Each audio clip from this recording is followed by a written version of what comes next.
The subcommittee hearing on unidentified anomalous phenomena, or UAPs, will come to order. Welcome, everyone. Without objection, the chair may declare a recess at any time. Additionally, without objection, the following members are waived onto the subcommittee for the purpose of participating in today's hearing: Mr. Burchett of Tennessee, Ms. Luna of Florida, Mr. Getz of Florida, Mr. Burleson of Missouri, Mrs. Ocasio-Cortez of New York, and Mr. Ogles of Tennessee. Without objection, so ordered. For today's subcommittee hearing, both the chair and ranking member will have 10 minutes for opening remarks. We may both be giving some of those minutes to other members of our party. I'm now going to recognize myself for 10 minutes. I'm actually going to try to get out of here in about 4, and then we'll give it to some of my friends over here. Good morning and welcome to the most exciting subcommittee in Congress this week, the Subcommittee on National Security, the Border, and Foreign Affairs, for discussion of unidentified anomalous phenomenon. I'd like to thank the brave military pilots and personnel, such as the witnesses on the panel today, for sharing their stories on how they've engaged UAPs, which has brought attention to this matter. Curiosity and speculation from all walks of life have generated interest in studying what UAPs are and what threats they may pose. I will say that when I was younger in school, I read a book, a 1966 book called Flying Saucers, Serious Business, and for a while, when I was a little bit younger, I thought it was the most important issue out there. The lack of a transparency regarding UAPs, which was one of the themes of that book,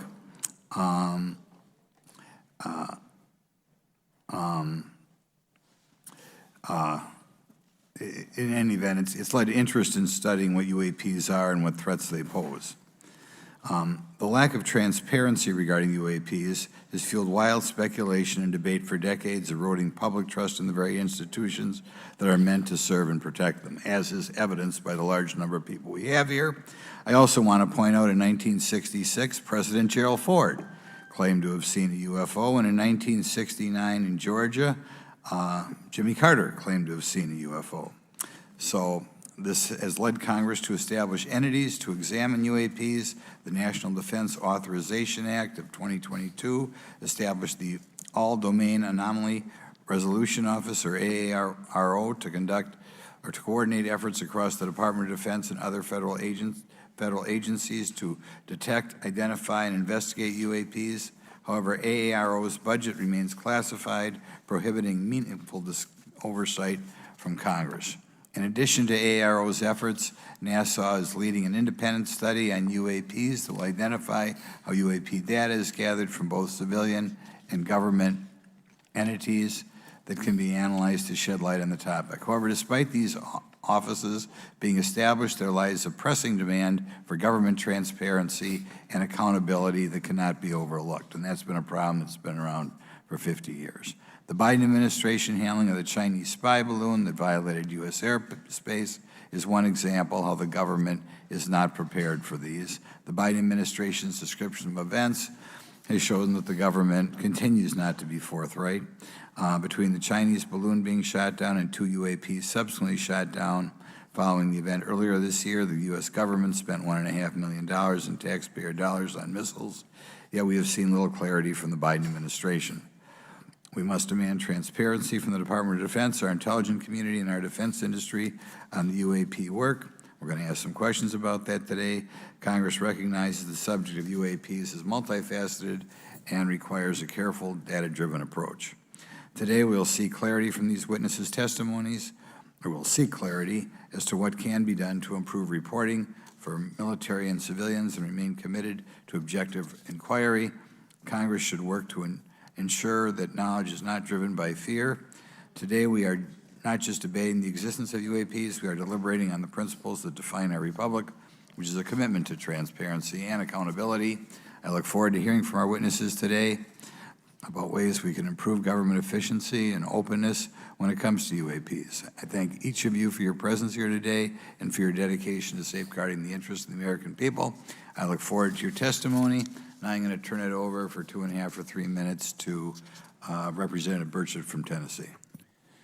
Thank you, Mr. Chairman. Thank you all for being here. I want to thank everybody for making this happen today. And I want to remind everybody this is a nonpartisan issue. This has nothing to do with party politics. I think the cover-up goes a lot deeper than that. I also want to thank my colleagues, Representative Anna Paulina Luna, sitting beside me here, Jared Moskowitz, my friend across the aisle, has an incredible mind, and I'm anxious to hear his questions. My buddy Eric Burleson, and it's not in my notes here, but Matt Gates. If it hadn't been for Matt Gates, myself, him, and Luna would still be down at Eglin Air Force Base trying to get some answers. He's got an incredible legal mind. Also, I know I saw it in the crowd there, George Knapp, my buddy Jeremy Corbell. They're not witnesses, but they've provided some statements on this subject, and I seek unanimous consent to enter those statements into the record, Mr. Chairman. Without objection. Also, would like to enter in, I understand now that this is unclassified and it's public record, but as we all know, that's sometimes difficult for the public to get a hold of. A report, Defense Intelligence reference documents, advanced space propulsion based on vacuum, space-time metric engineering, some light reading for some of our members. Without objection. Thank you. Mr. Knapp wrote, since 1969, the position of our military has been that UFOs pose no threat to national security and are not worthy of further study. I'd say that's the biggest understatement of the decade. He also goes on to talk about the dismissive attitude. It's at odds with what was revealed in documents, reports, and internal memos. And Mr. Cabral says, as he writes these words, the UFO is emerging as a major topic of global importance. I can state that as a fact. Out there, I met a fellow who came in here all the way from Denmark to be here for this meeting. So this is huge. This is worldwide. I think we suspect what's going on, but I'd also like to thank the members of Congress who have supported our efforts to make this hearing happen. Some have even confided to me that they've had UFO sightings of their own. Those members, of course, some of them wish to remain anonymous, and I'll keep it that way. But also, finally, I'd like to thank these three brave witnesses here. They took an oath. They took an oath to uphold the Constitution of the United States, and dadgummit, they're doing it. And we owe them a debt of gratitude.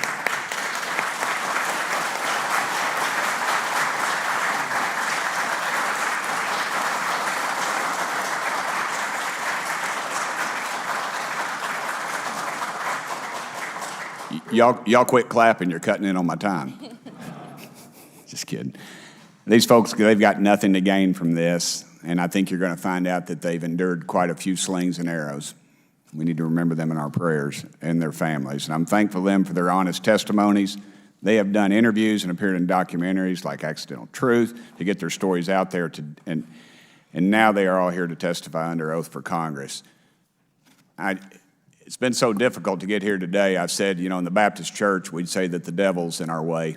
And the devil has been in our way through this thing. We've run into roadblocks from members, from the intelligence community, the Pentagon. I proposed legislation to go in the FAA reauthorization that just said if an airline pilot has a sighting, that when he makes that report to the FAA, that it would come to Congress. But I was told that the intelligence community did not like that, and the amendment was not even heard in committee.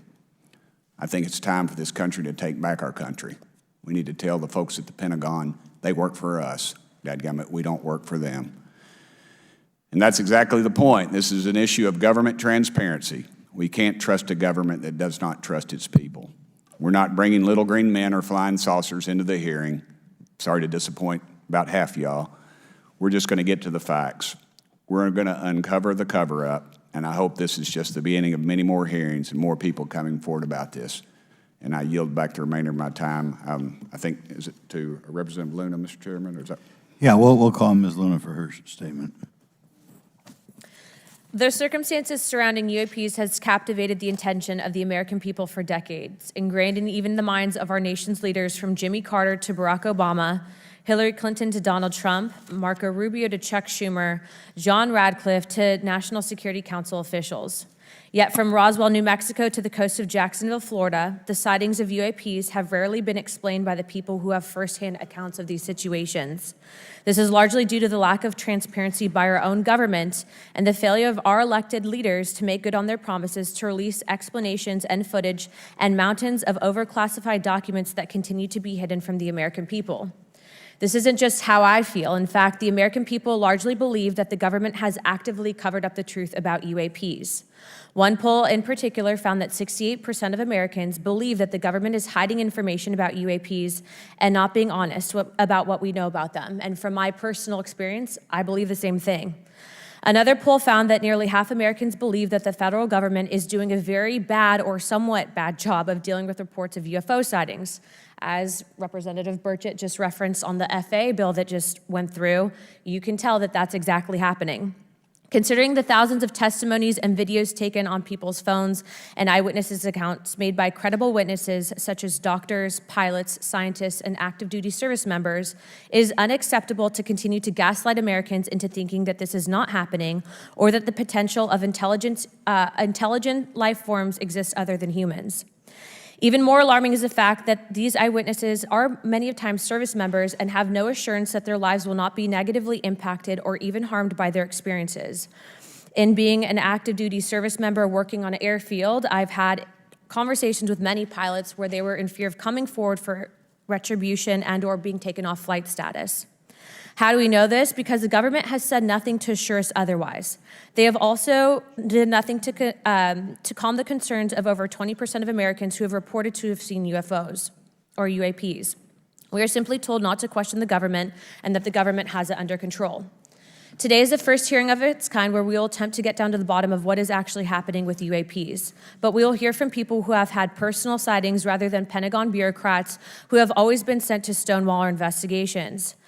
Just so that the press knows and the people know, we were even denied access to a classified briefing in a SCIF prior to this hearing due to the amount of hoops that we had to jump through to grant temporary clearance to witness Grusch, who has knowledge of classified information. It is time to have an open-minded discussion on this topic, to hear the evidence and understand the magnitude of what this means, not just for our nation, but for humanity. Thank you, Chairman. I yield back the rest of my time. Thank you very much, and I'd like to thank you and Mr. Burchett for bringing this topic to my attention.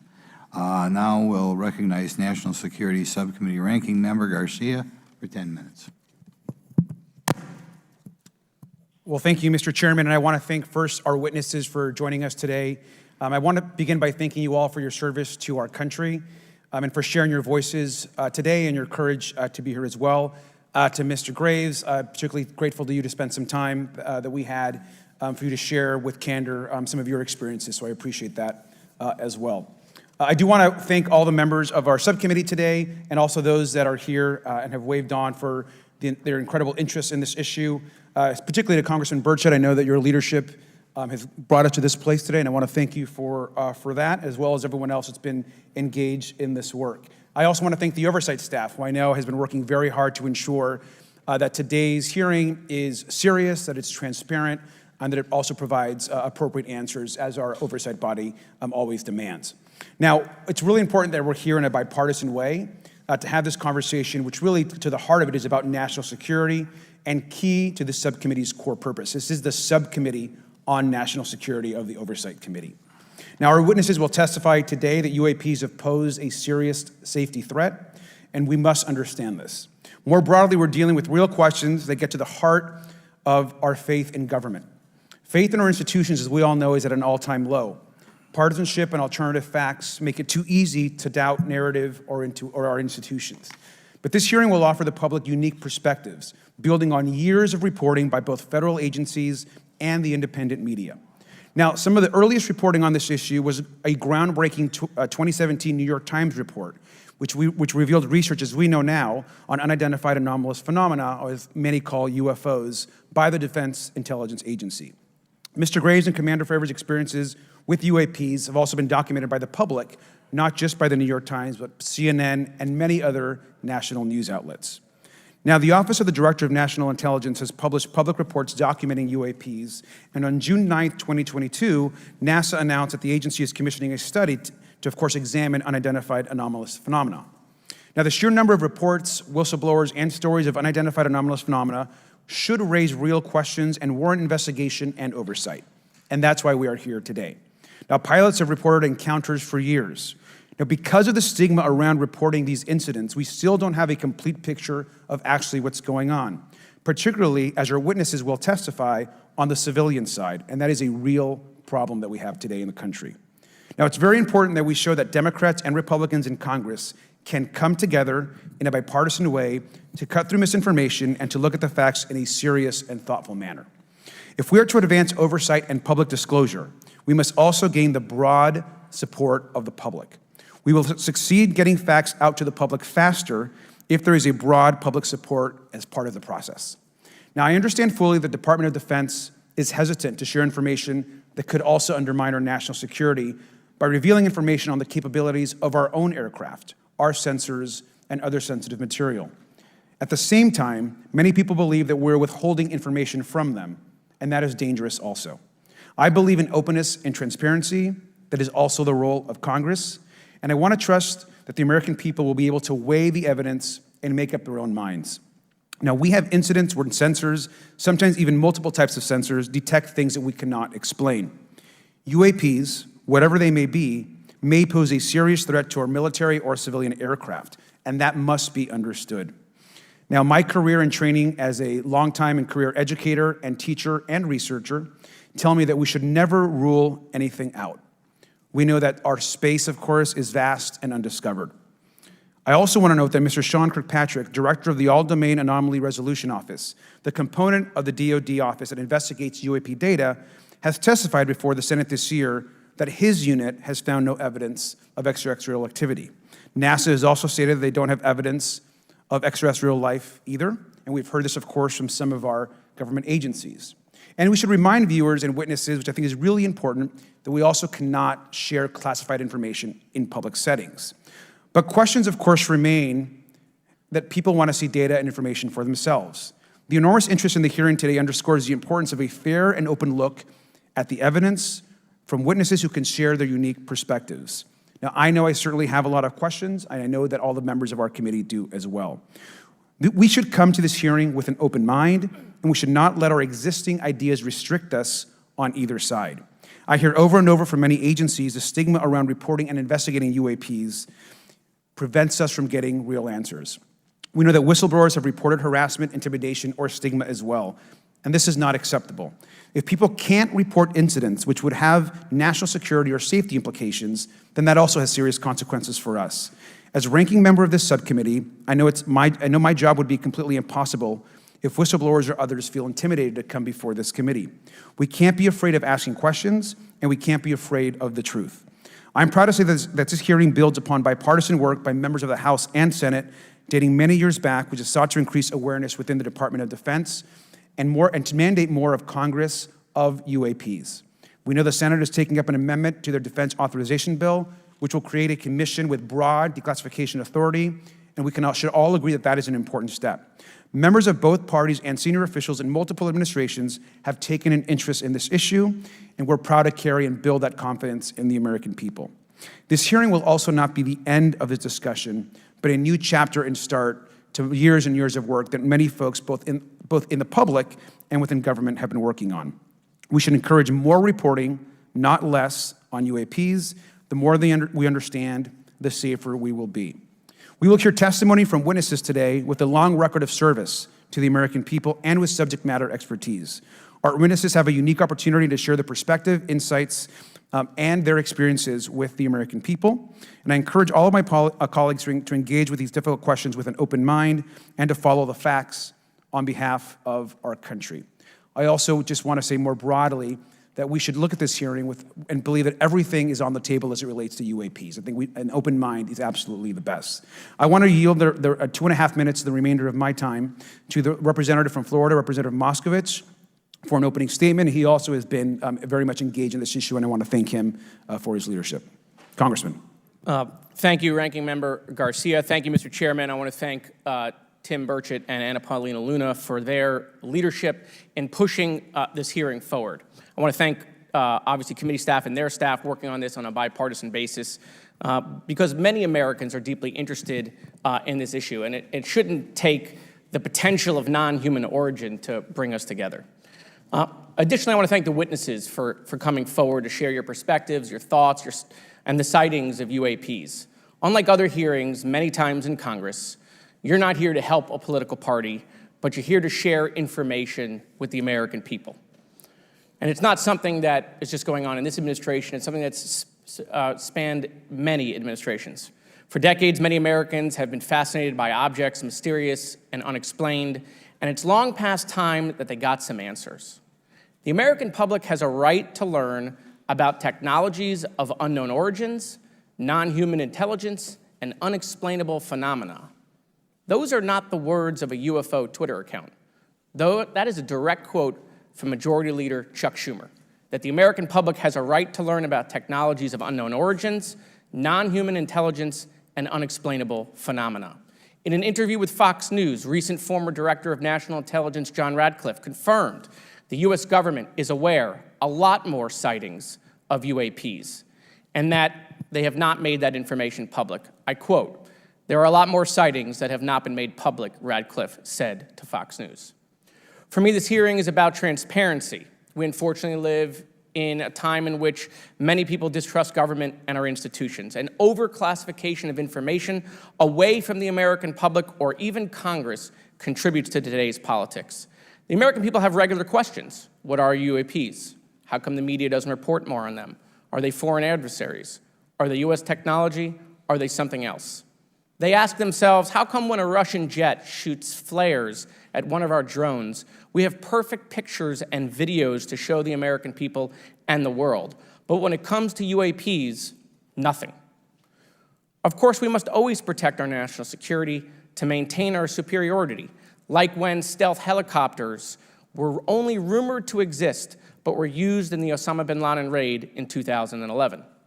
But we can't allow that to be used as a shield to keep the American people completely in the dark from basic truths. The American people deserve to hear more about special access programs. Congress has a right to know if there's any unsanctioned weapons development, satellite imagery that has not been provided to Congress. Congress created the All-Domain Resolution Office in the NDAA of 2022. In its initial analysis, there are 171 uncharacterized UAP reports, and this is the words from the report, that appear to have demonstrated unusual flight characteristics or performance capabilities. I believe more information is known about the 171 instances. It's time for Congress to reinsert ourselves. I call on our military leaders and intelligence officials to release more information to the American people about UAPs. And to our military leaders, if there's nothing to conceal, let Congress go to Wright-Patterson Air Force Base, the Dugway Proving Ground, or even Groom Lake in Nevada. We should have disclosure today. We should have disclosure tomorrow. The time has come. Thank you, Ranking Member. Thank you, Mr. Moskowitz, and I would yield back now to our chairman. Thank you. Right, now I'd like to introduce our witnesses. Our first witness is Lieutenant Ryan Graves. He's the Executive Director of Americans for Safe Aerospace. Lieutenant Graves is also a former U.S. Navy F-18 pilot with his own UAP experience. The next witness, David Grusch, is a former senior intelligence officer with the National Geospatial Intelligence Agency and was a senior technical advisor for UAP issues. And finally, retired Navy Commander David Fravor, squadron leader who worked as a naval aviator for 18 years. Mr. Fravor has his own UAP experience, known as the TikTok event. I look forward to hearing from all three of you today. Pursuant to Committee Rule 9G, the witnesses will please stand and raise their right hands. Do you solemnly swear or affirm that the testimony you are about to give is the truth, the whole truth, and nothing but the truth, so help you God? Let the record show that all the witnesses answered in the affirmative. You may be seated. We appreciate you all being here today and look forward to your testimony. I'll remind the witnesses that we have read your written statements and they will appear in full in the hearing record. Please try to limit your oral statements to 5 minutes. As a reminder, please press the button on the microphone in front of you so that it's on and the members can hear you. When you begin to speak, the light in front of you will turn green. After 4 minutes, it'll turn yellow, and the red light, when that comes on, it tells you your 5 minutes have expired. I'll now recognize Mr. Graves for 5 minutes for your opening statement. Thank you. Chairman Grothman, Ranking Member Garcia, distinguished members of the House Oversight Subcommittee on National Security, Representatives Burchett and Luna. My name is Ryan Fobbs Graves, and I'm a former F-18 pilot with a decade of service in the U.S. Navy, including 2 deployments in Operation Enduring Freedom and Operation Inherent Resolve. I have experienced advanced UAP firsthand, and I'm here to voice the concerns of more than 30 commercial aircrew and military veterans who have confided their similar encounters with me. Today, I would like to highlight 3 critical issues that demand our action. As we convene here, UAP are in our airspace, but they are grossly underreported. These sightings are not rare or isolated, they are routine. Military aircrew and commercial pilots, trained observers whose lives depend on accurate identification, are frequently witnessing these phenomena. The stigma attached to UAP is real and powerful and challenges national security. It silences commercial pilots who fear professional repercussions, discourages witnesses, and is only compounded by recent government claims questioning the credibility of eyewitness testimony. Parts of our government are aware of more about UAP than they let on, but excessive classification practices keep crucial information hidden. Since 2021, all UAP videos are classified as secret or above. This level of secrecy not only impedes our understanding, but fuels speculation and mistrust. In 2014, I was an F-18 Foxtrot pilot in the Navy Fighter Attack Squadron 11, the Red Rippers, and I was stationed at NAS Oceana in Virginia Beach. After upgrades were made to our jet's radar systems, we began detecting unknown objects operating in our airspace. At first, we assumed they were radar errors, but soon we began to correlate the radar tracks with multiple onboard sensors, including infrared systems, eventually through visual ID. During a training mission in Warning Area Whiskey 72, 10 miles off the coast of Virginia Beach, 2 F-18 Super Hornets were split by a UAP. The object, described as a dark gray or a black cube inside of a clear sphere, came within 50 feet of the lead aircraft and was estimated to be 5 to 15 feet in diameter. The mission commander terminated the flight immediately and returned to base. Our squadron submitted a safety report, but there was no official acknowledgement of the incident and no further mechanism to report the sightings. Soon, these encounters became so frequent that aircrew would discuss the risk of UAP as part of their regular pre-flight briefs. Recognizing the need for action and answers, I founded Americans for Safe Aerospace. The organization has since become a haven for UAP witnesses who were previously unspoken due to the absence of a safe intake process. More than 30 witnesses have come forward, and almost 5,000 Americans have joined us in the fight for transparency at safeaerospace.org. The majority of witnesses are commercial pilots at major airlines. Often, they are veterans with decades of flying experience. Pilots are reporting UAP at altitudes that appear above them at 40,000 feet, potentially in low Earth orbit or in the gray zone below the Kármán line, making inexplainable maneuvers like right-hand turns and retrograde orbits or J-hooks. Sometimes these reports are reoccurring, with numerous recent sightings north of Hawaii and in the North Atlantic. Other veterans are also coming forward to us regarding UAP encounters in our airspace and oceans. The most compelling involve observations of UAP by multiple witnesses and sensor systems. I believe these accounts are only scratching the surface, and more will share their experiences once it is safe to do so. In closing, I recognize the skepticism surrounding this topic. If everyone could see the sensor and video data I witnessed, our national conversation would change. I urge us to put aside stigma and address the security and safety issue this topic represents. If UAP are foreign drones, it is an urgent national security problem. If it is something else, it is an issue for science. In either case, unidentified objects are concerned for flight safety. The American people deserve to know what is happening in our skies. It is long overdue. Thank you. Mr. Grusch? Mr. Chairman, ranking members and congressmen, thank you. I'm happy to be here. This is an important issue, and I'm grateful for your time. My name is David Charles Grusch. I was an intelligence officer for 14 years, both in the U.S. Air Force, both active duty, Air National Guard, and Reserve, at the rank of major, and most recently from 2021 to 2023, at the National Geospatial Intelligence Agency, NGA, at the GS-15 civilian level, which is the military equivalent of a full bird colonel. I was my agency's co-lead in unidentified anomalous phenomena and transmedium object analysis, as well as reporting to the UAP task force, UAPTF, and eventually, once it was established, the All Domain Anomaly Resolution Office, AARO. I became a whistleblower through a PPD 19 urgent concern filing in May 2022 with the Intelligence Community Inspector General. Following concerning reports from multiple esteemed and credentialed current and former military and intelligence community individuals that the U.S. government is operating with secrecy above congressional oversight with regards to UAPs.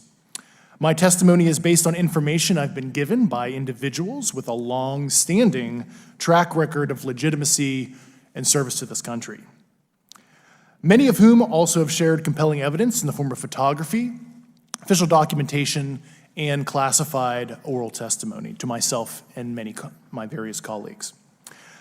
I have taken every step I can to corroborate this evidence over a period of 4 years while I was with the UAP Task Force and do my due diligence on the individual sharing it.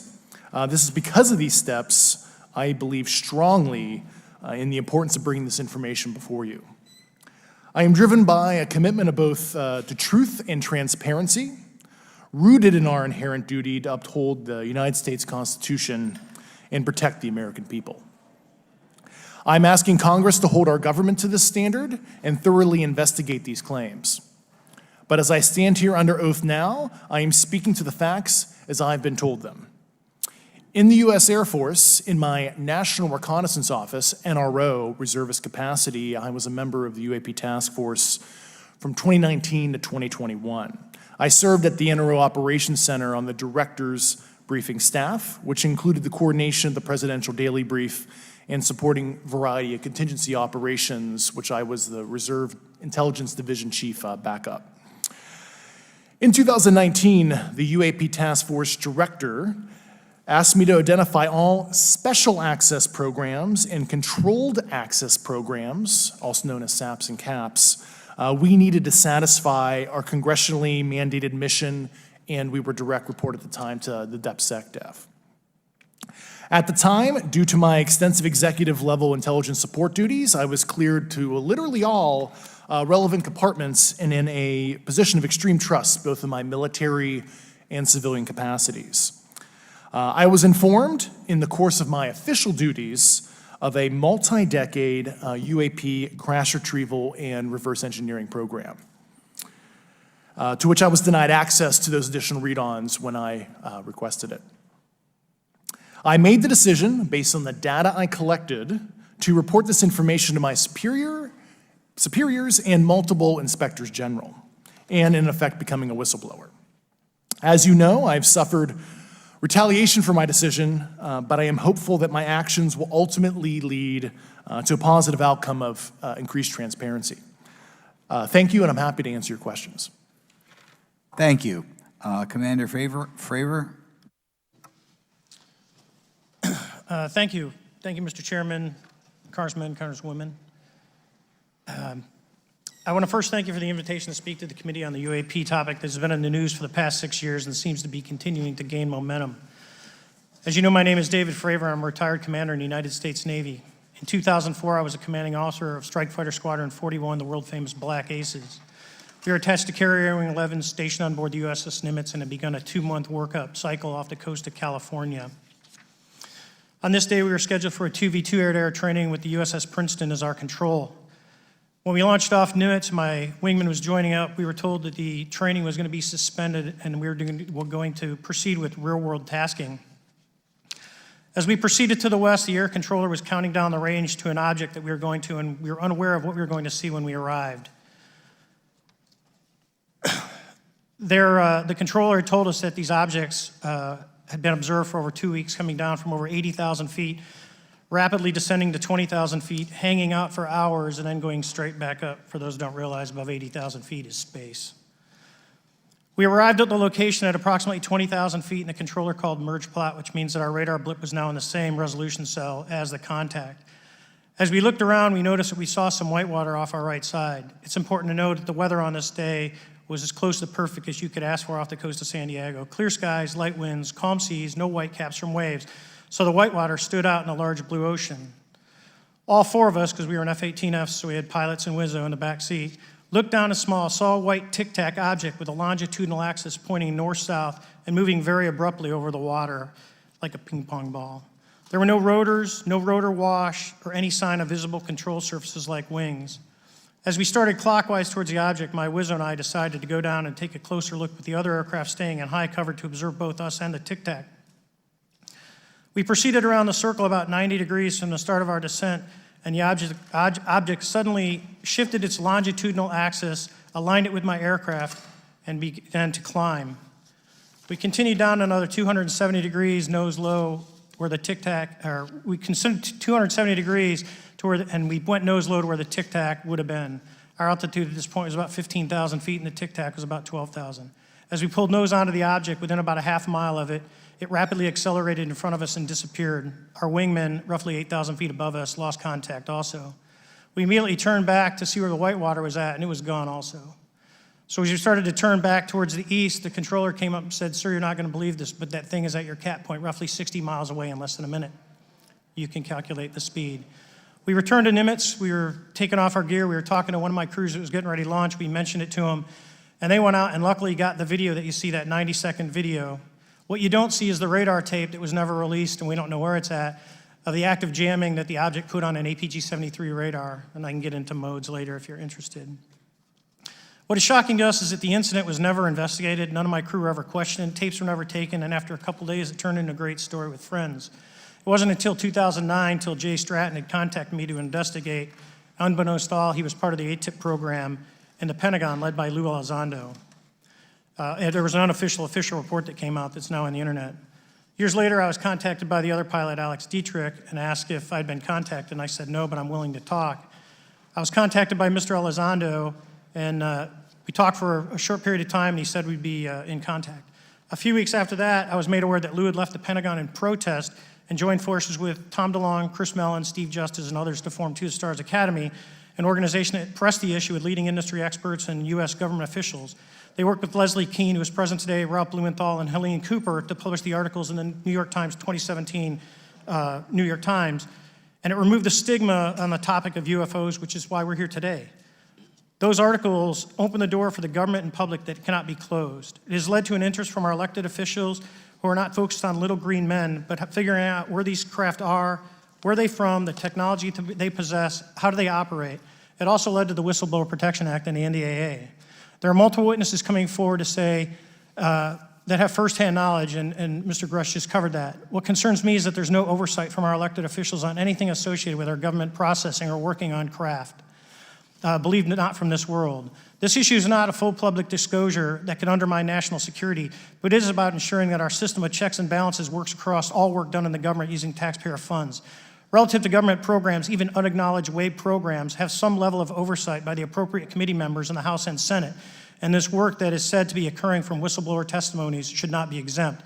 In closing, I would like to say that the tic-tac object we engaged in 2004 was far superior to anything that we had on time, have today, or are looking to develop in the next 10 years. If we in fact have programs that possess this technology, it needs to have oversight from those people that the citizens of this great country elected in office to represent what is best for the United States and best for the citizens. I thank you for your time. Thank you very much. Thank you very much. I know it's very difficult for all of you, all you've done in the past to try to illuminate this issue. Call on myself first for some questions. I'm going to start with Mr. Graves. Are pilots that you interact with as part of your organization, do you feel adequately trained and briefed on how to handle encounters with UAPs? No. Right now, military witnesses to UAP have limited options for reporting UAP, but more concerning is that commercial aviation sector has not adapted to the lessons that the military has implemented. The military and Department of Defense has stated that UAP represent a critical aviation safety risk. We have not seen that same language being used in the commercial markets. They are not acknowledging this risk. Okay, what steps do you think you have to be taken to improve a pilot's UAP reporting, be it military or commercial? Right now, we need a system where pilots can report without fear of losing their jobs. There is a fear that the stigma associated with this topic is going to lead to professional repercussions, either through management or perhaps through their yearly physical check. So having a secure system, reducing the stigma, and making this information available through the public is going to reduce the concerns that aircrew have. Could you just give me a little idea of the degree to which reports in the past are not made public right now? Well, I don't think there has been a proper reporting system to gather those reports and thus not report them. So to answer your question, I think there is a dearth of data due to the fact that the reporting has been limited up to this time. Could you tell me why you believe it's, kind of to play the devil's advocate, a reason why some of this stuff should not be available to the public? There's certainly some national security concerns when we use our advanced sensors in our tactical jets to be able to identify these objects. However, there's no reason that the objects themselves would be classified. I would be curious to see how the security classification guideline actually spells out the different nuances of how this topic is classified from the perspective of UAP, not national security. I'll give you a follow-up on that. Assuming that there are reasons why not all this should be made public, this has been around for a long period of time. Can any of the three of you think of any reason why anything related to UAPs, say 15 years and back, should not be immediately made public? I think one of it is acknowledging a vulnerability, both from a collection and I'll just say a countermeasure perspective. So it's We'll go with say, that we haven't cracked for many years. Yeah. even say 20 years back. Is there any reason why when you go back that far things shouldn't be made public?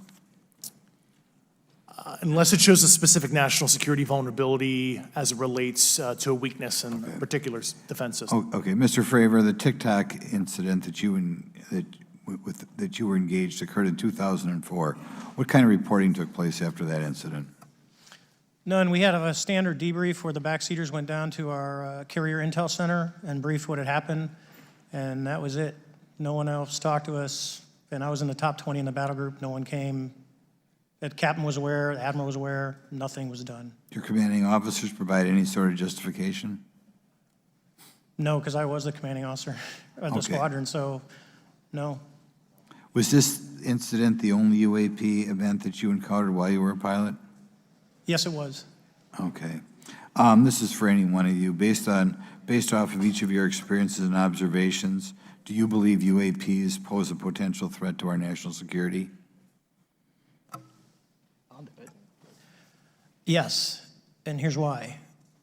The technology that we faced was far superior than anything that we had, and you could put that anywhere. If you had one, you captured one, you reverse engineered it, you got it to work, you're talking something that can go into space, go someplace, drop down in a matter of seconds, do whatever it wants, and leave, and there's nothing we can do about it.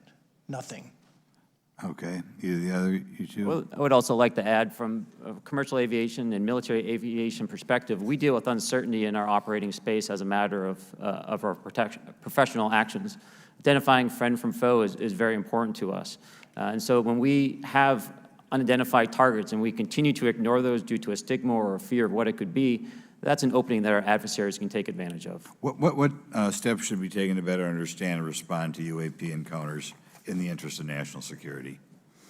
There needs to be a location where this information is centralized for processing, and there needs to be a two-way communication loop so the operators on the front end have a feedback and can get best practices on how to process information, what to do, and to ensure that their reporting is being listened to. Right now, there is not a lot of back and forth. Mr. Grusch, in your complaint to the intelligence community inspector general, you claim that you believe information is being hidden.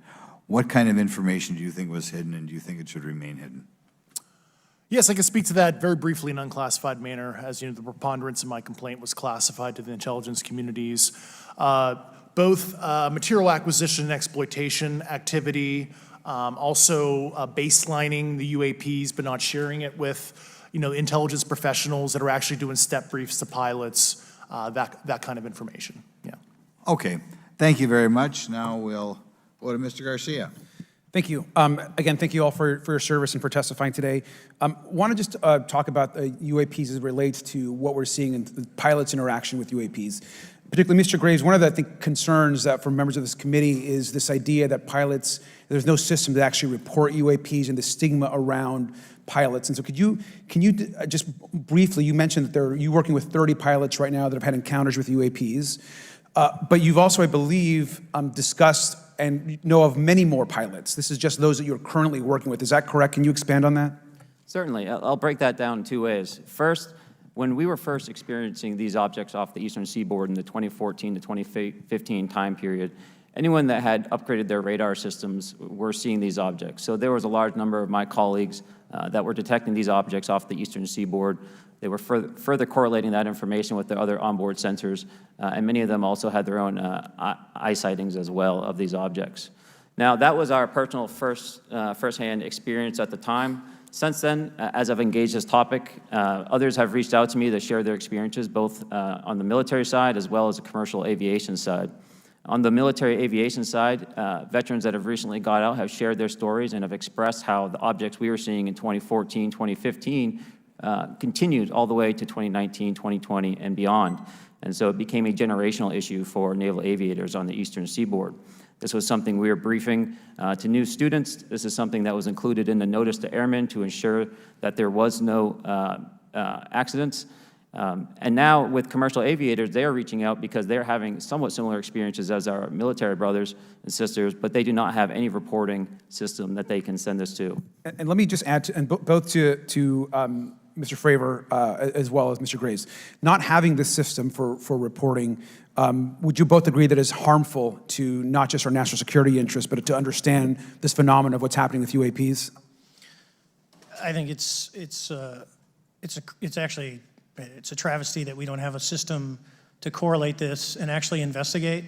You know, so if you took the East Coast, you know, there's coastal radars out there that monitor our air defense identification zone, so out to 200 miles.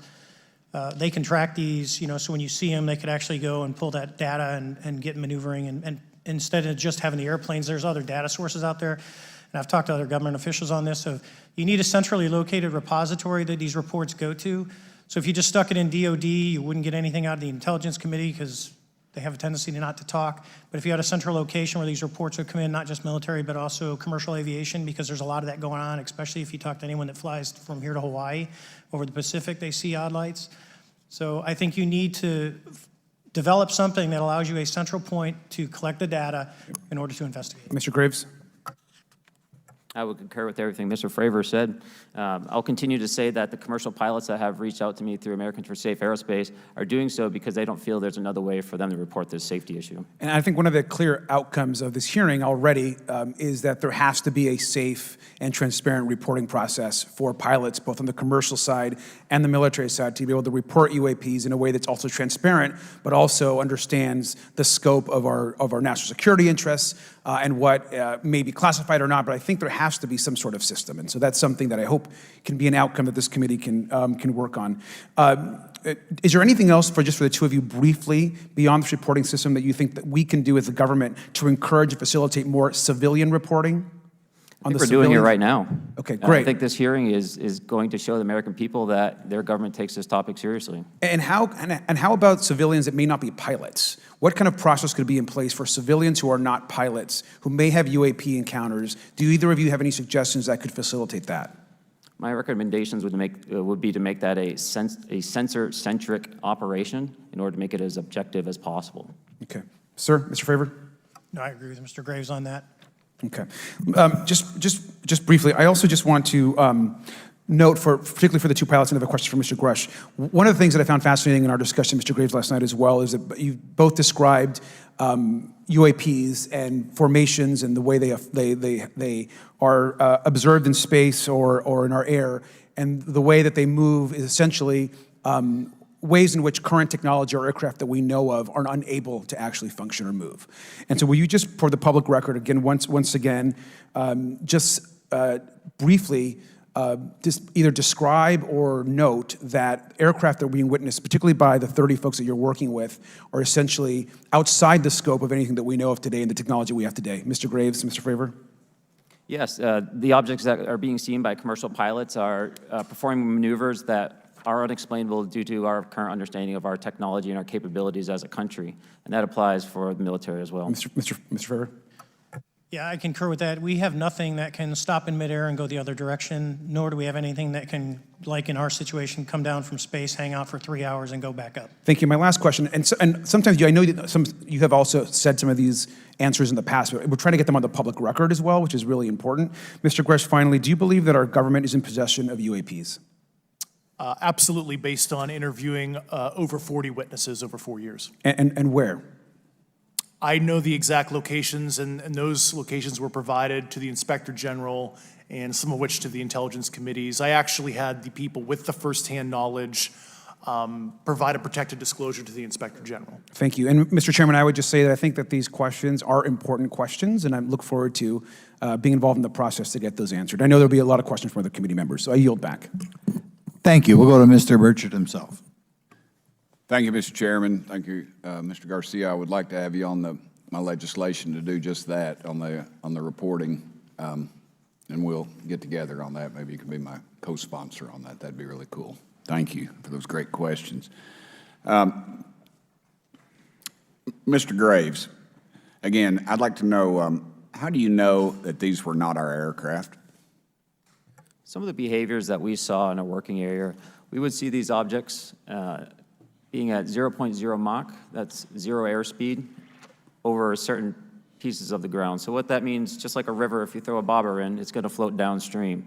These objects were staying completely stationary in Category 4 hurricane winds. These same objects would then accelerate to supersonic speeds, 1.1, 1.2 Mach, and they would do so in very erratic and quick behaviors that I don't have an explanation for. Okay. Have you spoken to commercial and military pilots that have seen these off of our East Coast? I have. Okay. Mr. Fravor, I noticed that in the Tic Tac video, it's Tic Tac like the candy, not TikTok like the Chinese Communist app. That's correct. Yes, sir. I just want to make that because my daughter corrected me on that and called me a boomer and said, "Hey, boomer," and I said, "No, baby, it's Tic Tac like the candy. You're going to have to just look it up." And but now I would also like to say today is a day of many firsts. It's a miracle that we're having this meeting, and it's also a miracle that my wife has put up with me for 9 years today. Today is my anniversary, so I want to tell my wife happy anniversary and that I love her very much. As she likes to say, this 9 years have been the best 2 years of her life. So thank you. Mr. Fravor, what astonished you the most about the flight capabilities of these Tic Tac, very briefly? The performance, absolute performance. It was. And you're not aware of any other objects that anybody in the world has, in this world, that has those capabilities? No, I think it's far beyond actually our material science that we currently possess. Are you aware of any other reconnaissance platforms that have tracked or recorded the Tic Tac's maneuvers, maybe the NORAD system or any of the others? I am not. Okay. Mr. Grusch, thank you for being here, brother. Thank you all very much. Have you faced any retaliation or reprisals for any of your testimony or anything on these lines? Yeah, I have to be careful what I say in detail because there is an open whistleblower reprisal investigation on my behalf, and I don't want to compromise that investigation by providing anything that may help provide somebody information. But it was very brutal and very unfortunate, some of the tactics they used to hurt me both professionally and personally, to be quite frank. Yeah. It's very unfortunate, as they say, when you're over the target, that's when they do the most firing at you. Do you have any personal knowledge of people who have been harmed or injured in efforts to cover up or conceal these extraterrestrial technology? Yes. Personally.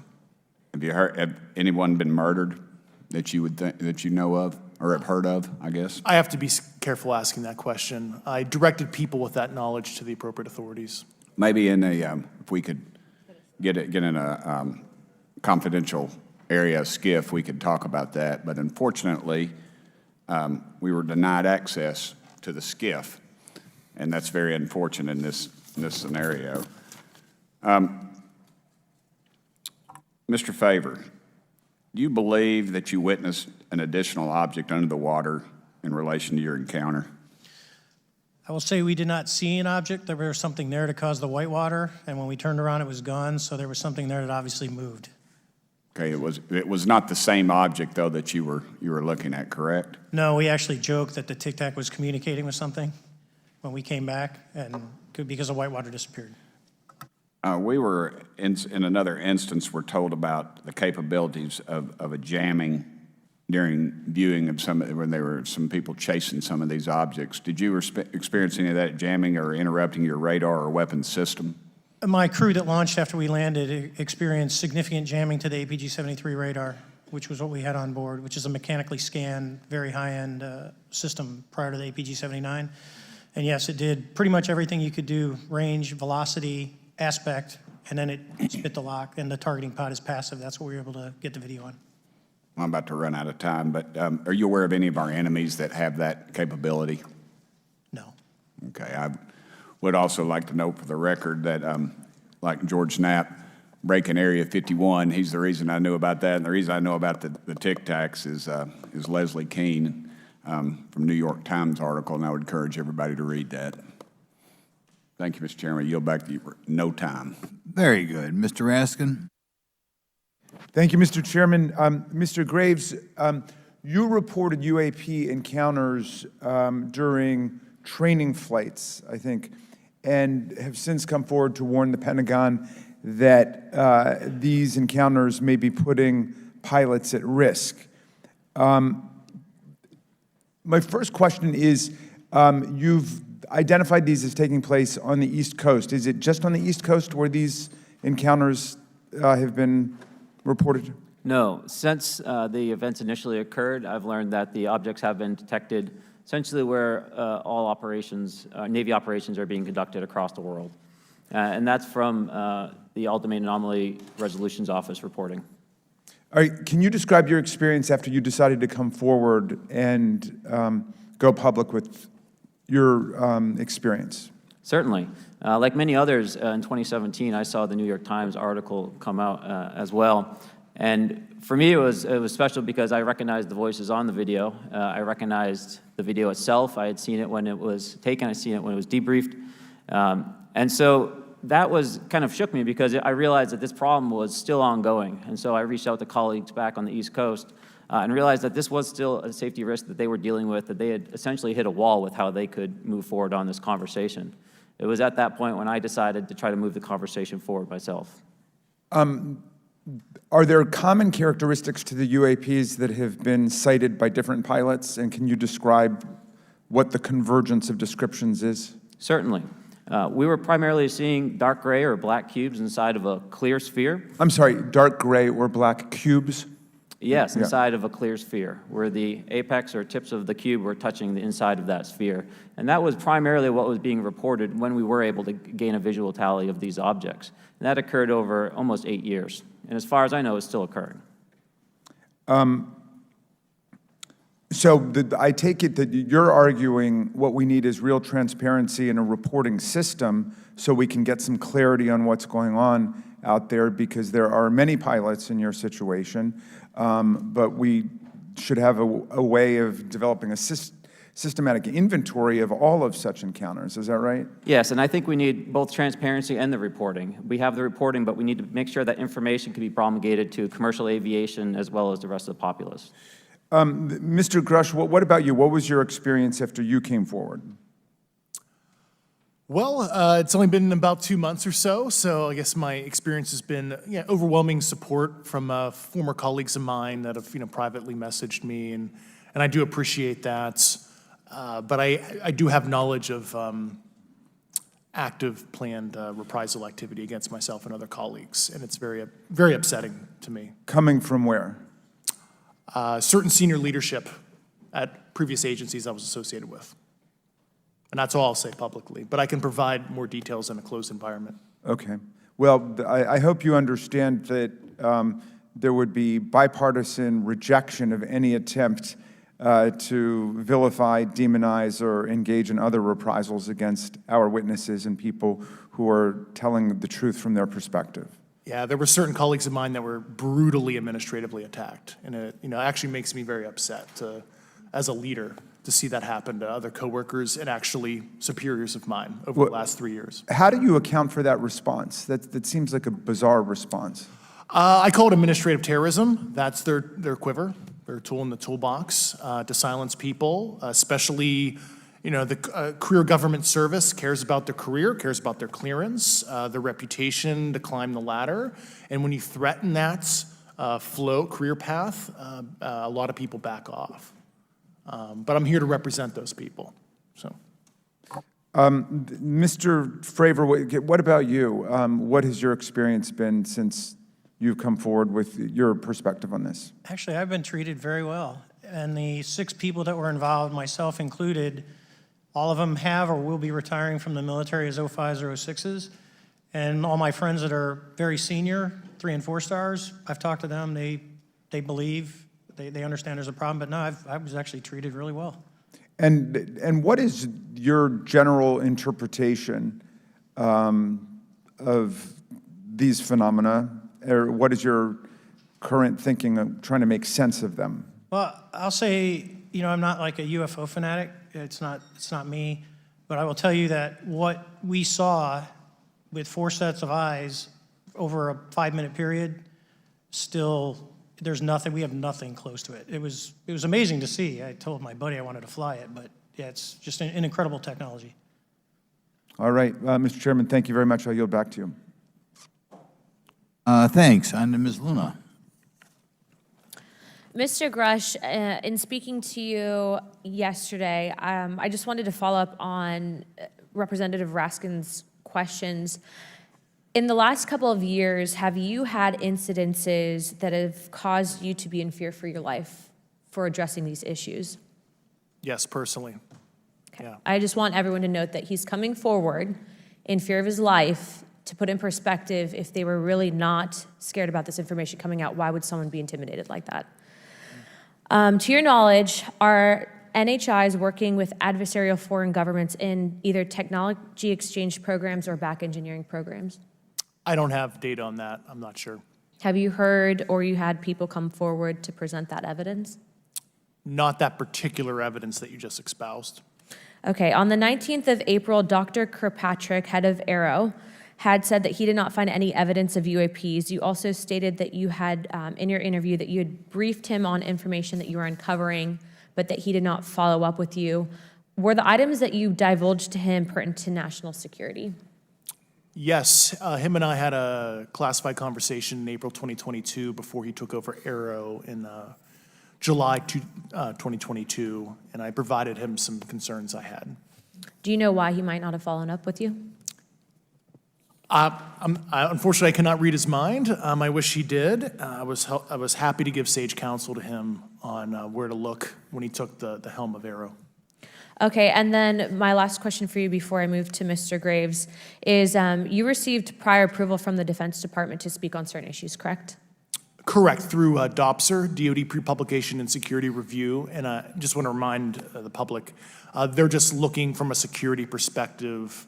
These are my own personal views and opinions, not the department's. Okay, I'm asking that though mainly because I think that there are many people that would like to discredit you, so it does bring a certain amount of credibility to your testimony. I'm required by law to do that as a former intelligence officer, or I go to jail for revealing classified information. Yeah, we don't want you to go to jail. My next question would actually be for Mr. Graves. Can you please explain to me in detail the event that occurred at Vandenberg Air Force Base? Certainly. In the 2003 timeframe, a large group of Boeing contractors were operating near one of the launch facilities at Vandenberg Air Force Base when they observed a very large 100-yard sided red square approach the base from the ocean and hover at low altitude over one of the launch facilities. This object remained for about 45 seconds or so before darting off over the mountains. There was a similar event within 24 hours later in the evening. This was a morning event, I believe 8:45 in the morning. Later in the evening, post-sunset, there were reports of other sightings on base, including some aggressive behaviors. These objects were approaching some of the security guards at rapid speeds before darting off. And this is information that was received through one of the witnesses that have approached me at Americans for Safe Aerospace. Was this documented in any official form, whether it was a police blotter?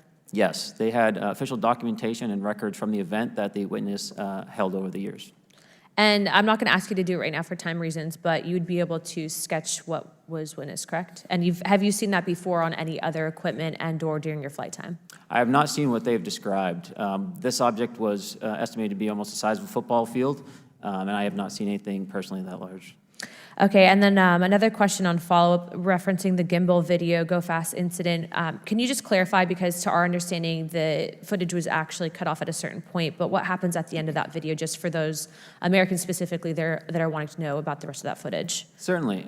There was some uncertainty or instability with the object. It seemed to rock a bit, and that's the last I had seen of the video. Much of the data that I would recommend be analyzed would consist of radar data that would provide precise kinematics on the object, as well as the fleet of objects that were operating nearby. Okay, and follow-up, in regards to the reporting procedures that Mr. Garcia had addressed on, as well as Representative Burchett, with the FAA, to your understanding, pilots that are seeing this, commercial airline pilots, are they receiving cease and desist letters from corporations for coming forward with information in regards to safety for potential airline passengers? I have been made privy to conversations with commercial aviators who have received cease and desist orders. So the American public should know that corporations are putting their own reputations on the not the line, but ahead of the safety of the American people. And I think, would you agree with that statement? It appears so. Okay.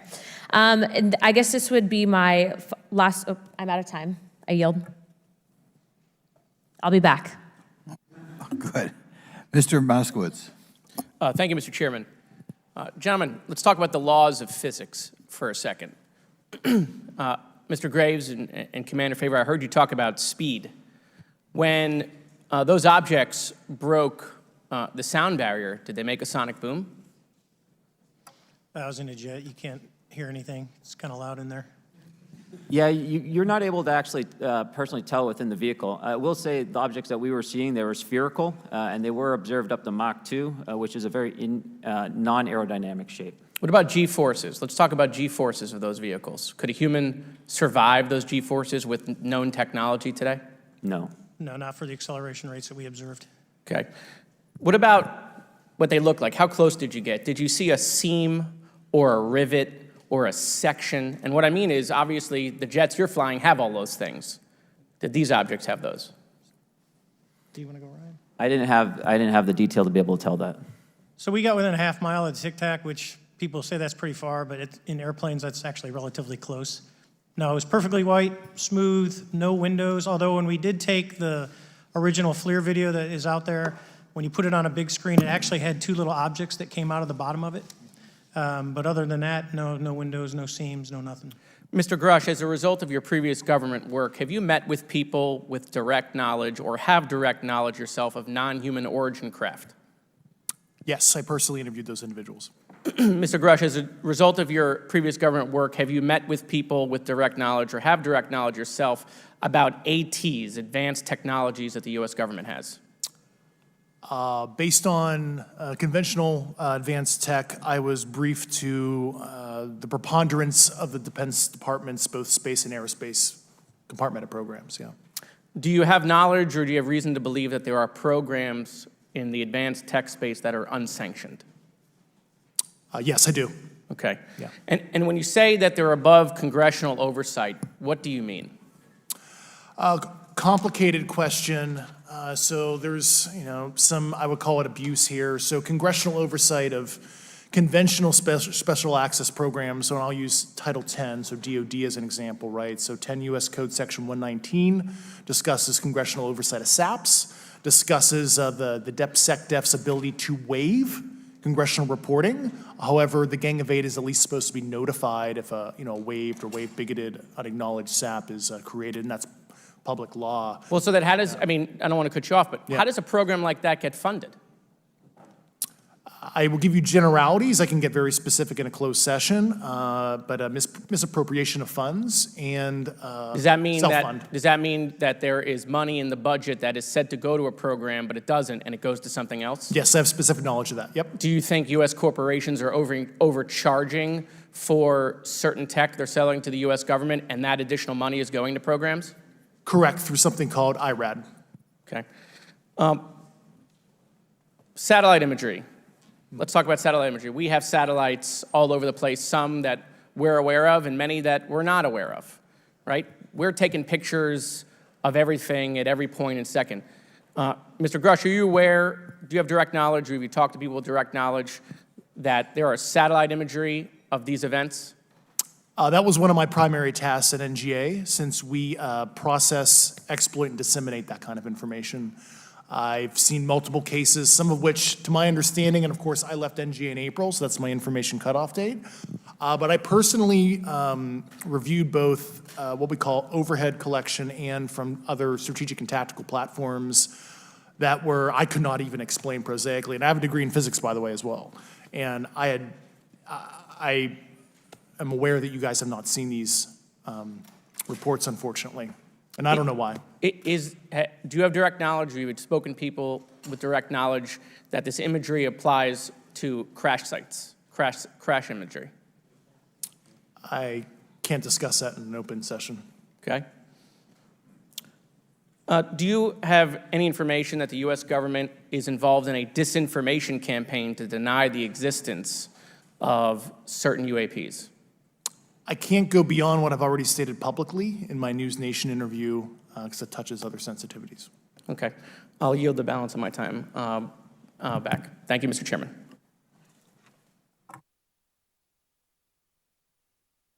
Ms. Fox? Thank you, Mr. Chairman, and I thank our witnesses for being here today. Mr. Grusch, in your sworn testimony, you state that the United States government has retrieved supposedly extraterrestrial spacecraft and other UAP-related artifacts. You go so far as to state that the U.S. is in possession of, quote, non-human spacecraft, end quote, and that some of these artifacts have circulated with defense contractors. Several other former military and intelligence officials have come forward with similar allegations, albeit in non-public settings.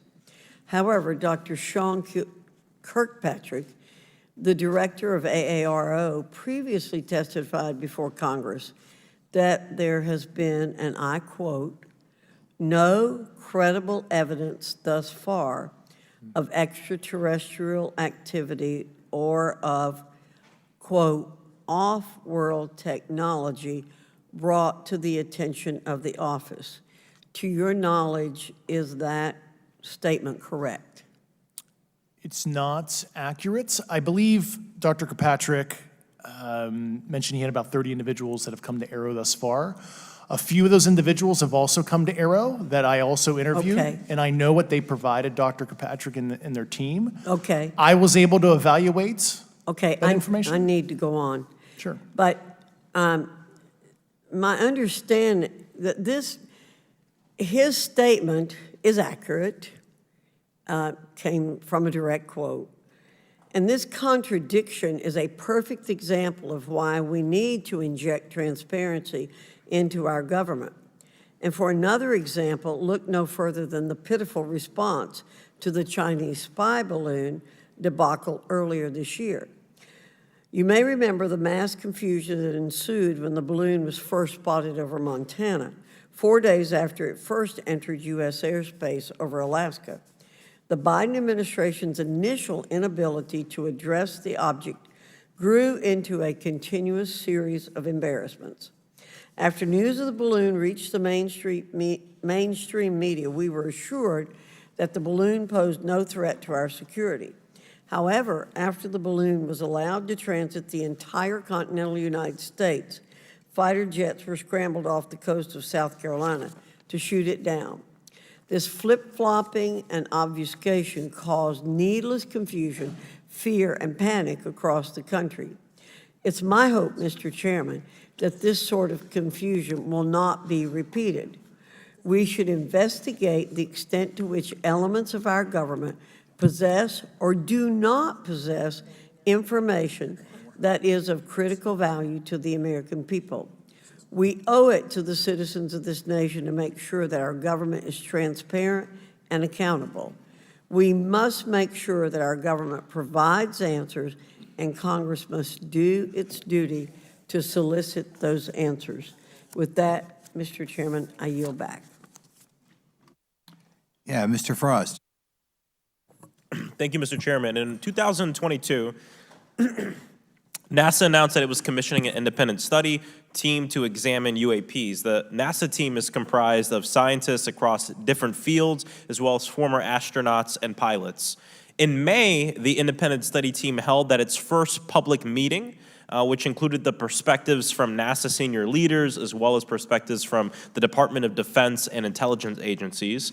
The NASA study team is also expected to release its first report pretty soon, and I think it's safe to say that we all eagerly await its results. Mr. Graves, how might NASA's research influence the commercial industry regarding safety in UAP? I think NASA has a big role to play as far as commercial aviation safety, and it's one of their original charges as an organization. One of the recommendations that have been put forward is to utilize their existing aviation safety reporting system to serve as a short-term fill and trusted platform for pilots that want to report on UAP. It also has built-in analytics capability and is funded by Congress. Gotcha. And also, Mr. Graves, are there any other industries that may be influenced by the NASA research on UAPs? And if so, how so? Well, I think there is a large swath of commercial capabilities that could be brought to bear on this topic, from space-based or ground-based sensor systems that are available open source or through commercial marketplaces. And I think NASA's work, as they work to identify and highlight specific parameters that can be found, we can take that information and promulgate this through the public sector so that we can have a more open conversation about what we're seeing. Yeah, you know, in 2020, the Department of Defense released several videos of UAPs, including Mr. Fravor's experience, U.S. Navy pilots that recorded footage. In 2021, the Office of the Director of National Intelligence released a preliminary report on UAP events. NASA Administrator Bill Nelson stated that NASA would begin to investigate these events. In fact, I sit on Science, Space, and Technology Committee, and when we were doing a hearing with the NASA Administrator Bill Nelson, I asked, you know, why NASA needed to be fully funded, and there were many great reasons, but one of them was actually had to do with UAPs. He actually mentioned, you know, is there life out there? I don't know. And so either way, these actions ultimately led NASA to assemble the independent study team that I mentioned earlier. Also in 2021, Harvard University stood up the Galileo project to research and examine the origins of UAP. So it seems like both, you know, from NASA and in the higher education community, because of the work that y'all have done and people standing up, you know, I think we're seeing some of that stigma slowly going away. Mr. Fravor, do you believe that military pilots feeling empowered to share their UAP experiences has directly impacted the scientific community's research goals on this topic? I would say yes. I would say that, you know, starting in 2017, when it actually came out, it took that stigma away.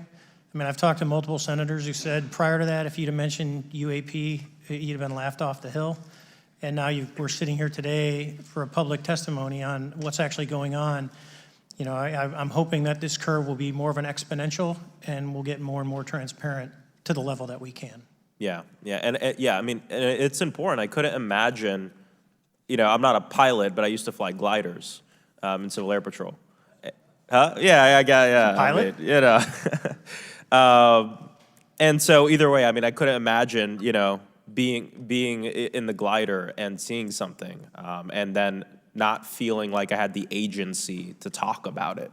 Mr. Graves, can you discuss the importance of seeking scientists to sit on your advisory board?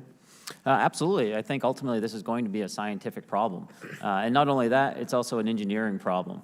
I've been working with the American Institute of Aeronautics and Astronautics to help them stand up a UAP integration committee to help integrate their engineering prowess into this problem. And so, yes, very much, I think this is an engineering and scientific problem as much as a national security problem. And how might Congress help to facilitate partnerships between the scientific community and the UAP focus groups within government? Well, I think one of the things they can do is to have these types of hearings to communicate to the public that this is a topic of interest. I think that there is a pseudo-market, if you will, of interested capabilities and talent that want to approach this topic, and we're seeing that start to grow now. So I think continued conversation, reduction of stigma is going to allow that to flourish and allow answers to help generate themselves. Thank you all for being here and thank you for your work. I think it's important that we keep our top scientific minds focused on this issue and look for ways to increase collaboration. Thank you so much. I yield back. Mr. Comer.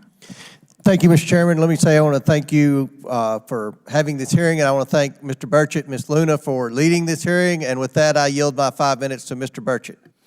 Thank you, Mr. Chairman. I'm going to direct this, I believe, to Mr. Grusch, but if any of you all feel like you need to jump in, just jump right in. We're good. Has the U.S. government become aware of actual evidence of extraterrestrial, otherwise unexplained forms of intelligence? And if so, when do you think this first occurred?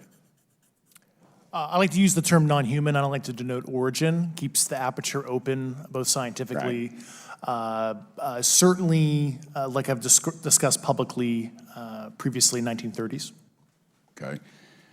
Can you give me the names and titles of the people with direct firsthand knowledge and access to some of this crash retrieval, some of these crash retrieval programs, and maybe which facilities, military bases that the recovered material would be in? And I know a lot of Congress have talked about we're going to go to Area 51, and and there's nothing there anymore anyway. It's just and we move like a glacier. And as soon as we announce it, I'm sure the moving vans would pull up. But please. I can't discuss that publicly, but I did provide that information both to the Intel committees and the Inspector General. And we could get that in the skiff if we were allowed to get in a skiff with you. Would that be probably what you would think? Sure, if you had the appropriate accesses, yeah. What special access programs cover this information, and how is it possible that they have evaded oversight for so long? I do know the names. Once again, I can't discuss that publicly and how they've evaded oversight. In a closed setting, I can tell you the specific tradecraft used. All right. When do you think those programs began, and who authorized them? I do know a lot of that information, but that's something I can't discuss publicly because of sensitivities. All right. If any of y'all want to jump in on any of this, you're more than welcome to. What level of security clearance is required to fully access these programs? Well, anybody who has... and I say that because myself, Representative Gates, and Representative Luna were basically turned away at one point at Eglin. So please go right ahead. Certainly difference between member access and, say, somebody like me, but anybody who has a TSSCI clearance and meets the eligibility criteria, the access adjudicative authority should be able to grant you access. Mr. Burchett, if you'll yield, so just to put a fine point on that, there's nothing that you're aware of that's above special access program classification. It's a misnomer that there's anything actually above top secret. Executive Order 13526 delineates the classification levels. Right, but I draw a point on that because we can have access to those programs, and so the notion that we're not being given that access sort of defies our typical muscle memory here in Congress. Thank you, Mr. Burchett. I'll yield back to you. Thank you, Mr. Gates. Along those lines, Title 10, you may not know this or not, but Title 10 and Title 50 authorization, they seem to say they're inefficient. So who gets to decide this, in your opinion, in the past? It's a group of career senior executive officials. Okay, are they government officials? Both in and out. Do what? Both in and out of government, and that's about as far as I can go there. Yeah. All right, well, that leads to my next question. Which private corporations are directly involved in this program? How much taxpayer money has been invested in these programs, to your knowledge? I mean, we know we audit the Pentagon every year, and I've been here 5 years, and they failed the dadgum thing every year. They lose over $1 billion a year, we think, and I was told the Department of Defense maybe 60% of their assets are unaccounted for, whatever the heck that means. In the public sector, you go to jail for that kind of crap. So tell me. Yeah, I know when I'm $1 off of my DTS travel voucher, I get hammered, but it seems like it doesn't work the other way. If you sell over $600 worth of stuff on eBay now, you get a call from the IRS. So please, what corporations? Yeah, I don't know the specific metrics towards the end of your question. The specific corporations I did provide to the committees in specific divisions, and I spent 11 and a half hours with both Intel committees. So. Okay, has there been an active U.S. government disinformation campaign to deny the existence of unidentified aerial phenomena? And if so, why? I can't go beyond what I've already espoused publicly about that.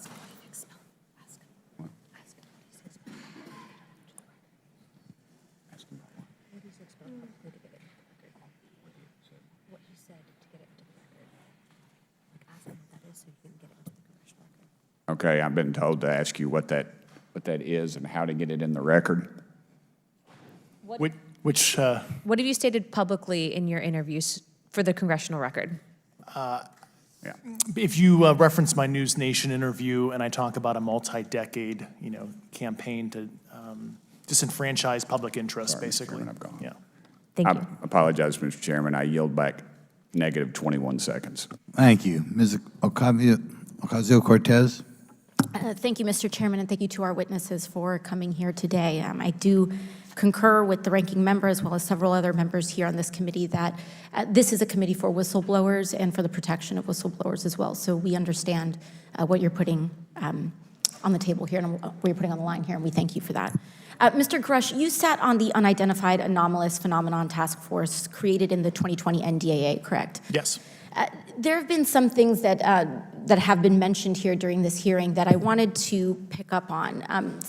Mr. Graves, you mentioned specifically during the answers to one of your questions, you named Boeing contractors being engaged in an incident regarding this red cube about a football field wide. I was wondering if you could speak a little bit about the interaction, or Mr. Grusch, either of you, the interactions between defense contractor companies and any UAP-related programs or activities. So I'll just say that the information about the contractor themselves were provided by a witness, and I have no particular detail in that relationship. Mr. Grusch. The kind of general unclassed wave tops, certainly the contractors, are the metal benders, so to speak. They're the ones actually doing specific performance on government contracts. Are they required to issue any disclosure regarding UAP sightings, or do they engage in any reporting around this? In terms of the contractors, Yes. Not that I'm aware of. They do not. Okay. Now, when it comes to notification that you had mentioned about IRAD programs, we have seen defense contractors abuse their contracts before through this committee. I have seen it personally, and I have also seen the notification requirements to Congress abused.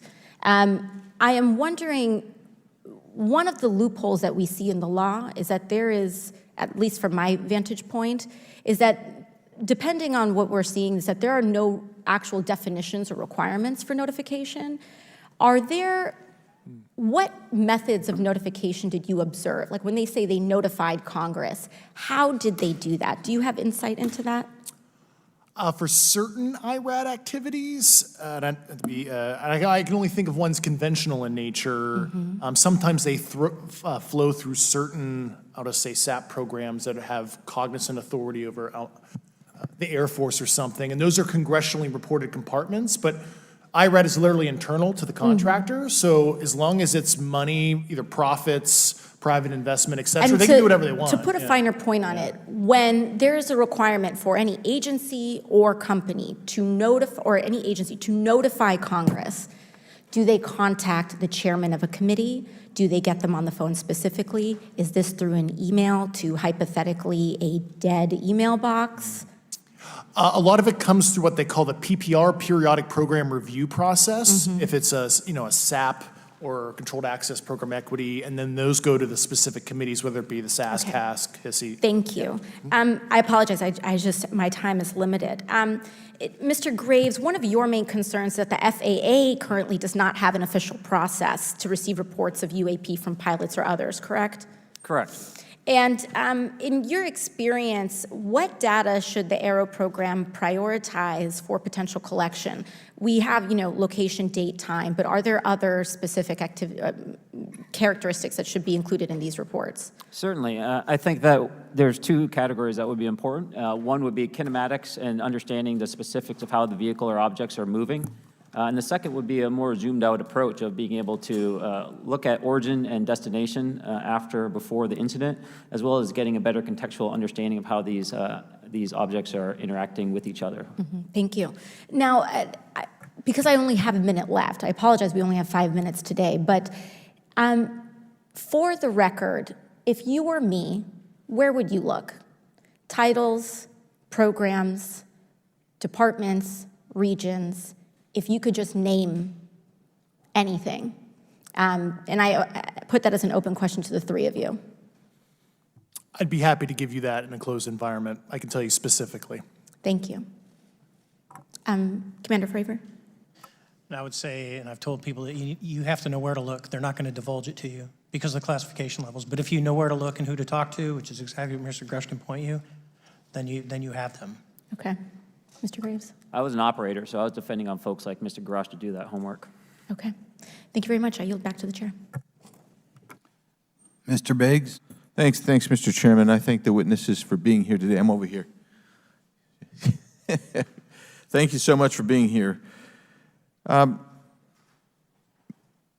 want to get into specifics here, and the reason I'm going to go this way is because you've talked a bit about what I would call misdirection by official U.S. government with regard to UAPs, right? And so I'm going to get to that in a second. But last week, White House NSC spokesman John Kirby stated that UAPs are having an impact on our training ranges and need to be treated as a legitimate issue. Do you concur with the statements? That's for each of you. Yes. Yes. Yes. Okay.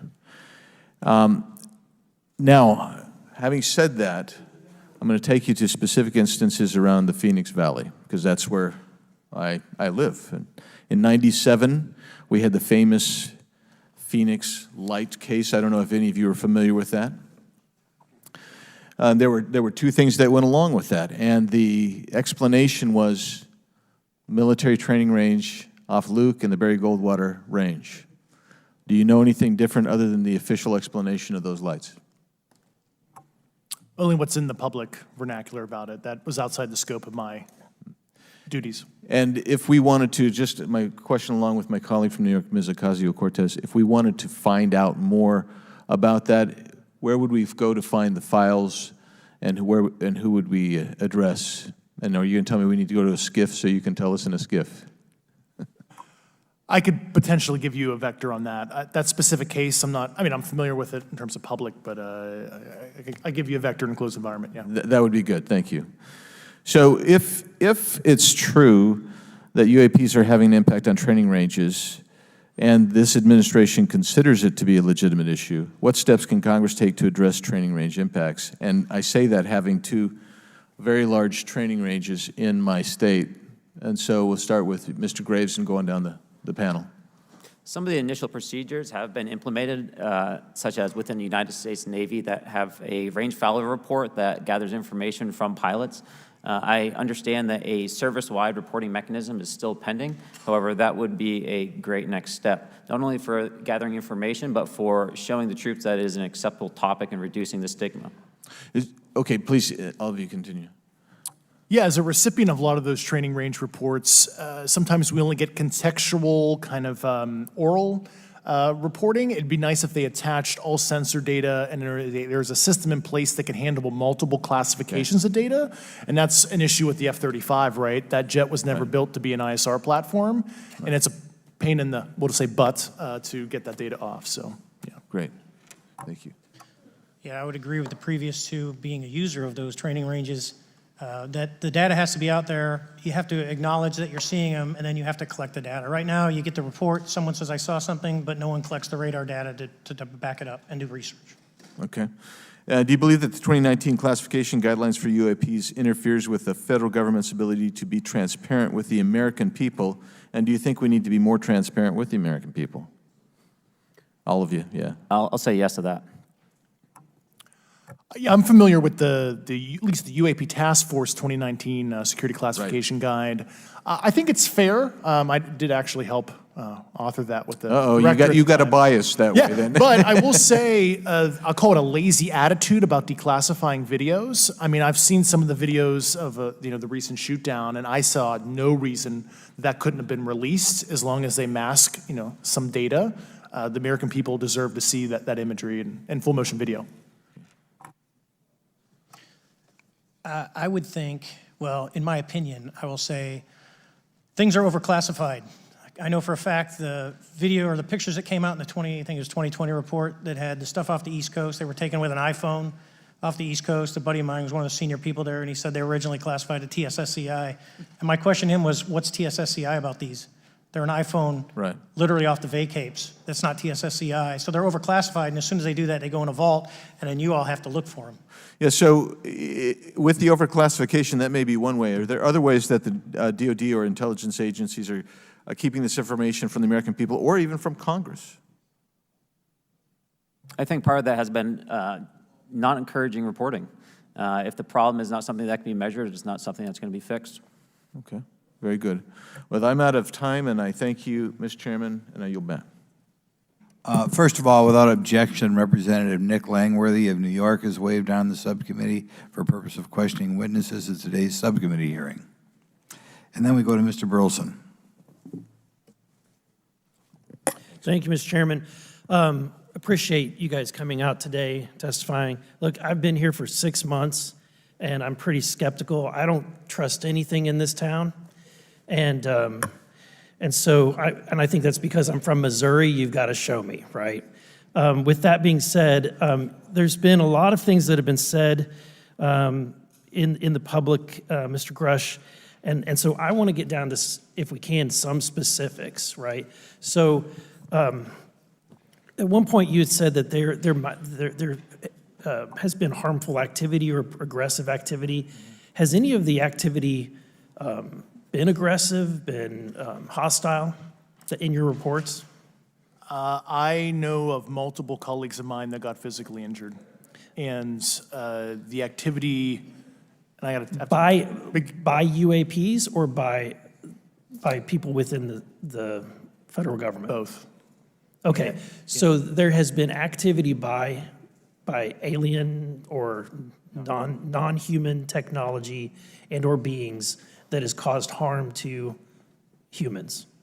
I can't get into the specifics in an open environment, but at least the activity that I personally witnessed, and I have to be very careful here, because they tell you never to acknowledge tradecraft, right? So what I personally witnessed, myself and my wife, was very disturbing. Okay. One of my constituents actually sent this next question, and I figured I'd ask it since I had the same thought. You've said that the U.S. has intact spacecraft. You said that the government has alien bodies or alien species. Have you seen the spacecraft? I have to be careful to describe what I've seen firsthand and not in this environment, but I could answer that question behind closed doors. Yeah. And have you seen any of the bodies? That's something I've not witnessed myself. Okay, and so with that being said, the other statement that has been made that was intriguing to me it's intriguing because my view has been that we are billions of light years away from any other system. And the concept that an alien species that's technologically advanced enough to travel billions of light years gets here and somehow is incompetent enough to not survive Earth or crashes is something that I find a little bit far-fetched. And with that being said, you have mentioned that there's interdimensional potential. Could you expound on that? Yeah, to answer your first question, and I'm here as a fact witness and expert, but I will give you a theoretical framework, at least to work off, to kind of espouse crashes, regardless of your level of sentience, right? Planes crash, cars crash, n number of sorties, however high, a small percentage are going to end in mission failure, if you will, as we say in the Air Force. And then in terms of multidimensionality, that kind of thing, the framework that I'm familiar with, for example, is something called the holographic principle. It derives itself from general relativity and quantum mechanics, and that is, if you want to imagine a 3D object such as yourself casting a shadow onto a 2D surface, that's the holographic principle. So you can be projected, quasi-projected from higher dimensional space to lower dimensional. It's a scientific trope that you can actually cross, literally, as far as I understand, but there's probably guys with PhDs that we could probably argue about that. But you have not seen any documentation that that's what's occurring? Only a theoretical framework discussion, yes. Okay. Okay. Occam's razor is that these aircraft, have they been identified that they are being produced by by domestic, military and contractors? Is there any evidence that that's what's being recovered? Not to my knowledge, plus the recoveries predate a lot of our advanced programs that I previously am witting of, so. Would it be safe to say that there could be a scenario today where you have an aircraft that crashes and because it's been involved in one program from one federal agency, and but the agency that retrieves it is not aware of that program, and to them it appears alien in origin? I mean, that's a hypothetical situation. I'm not aware of any historical situation that would match that you described, so. You're not aware, it has not happened that you're aware of? That I'm aware of. Thank you, Mr. Chairman. I yield back.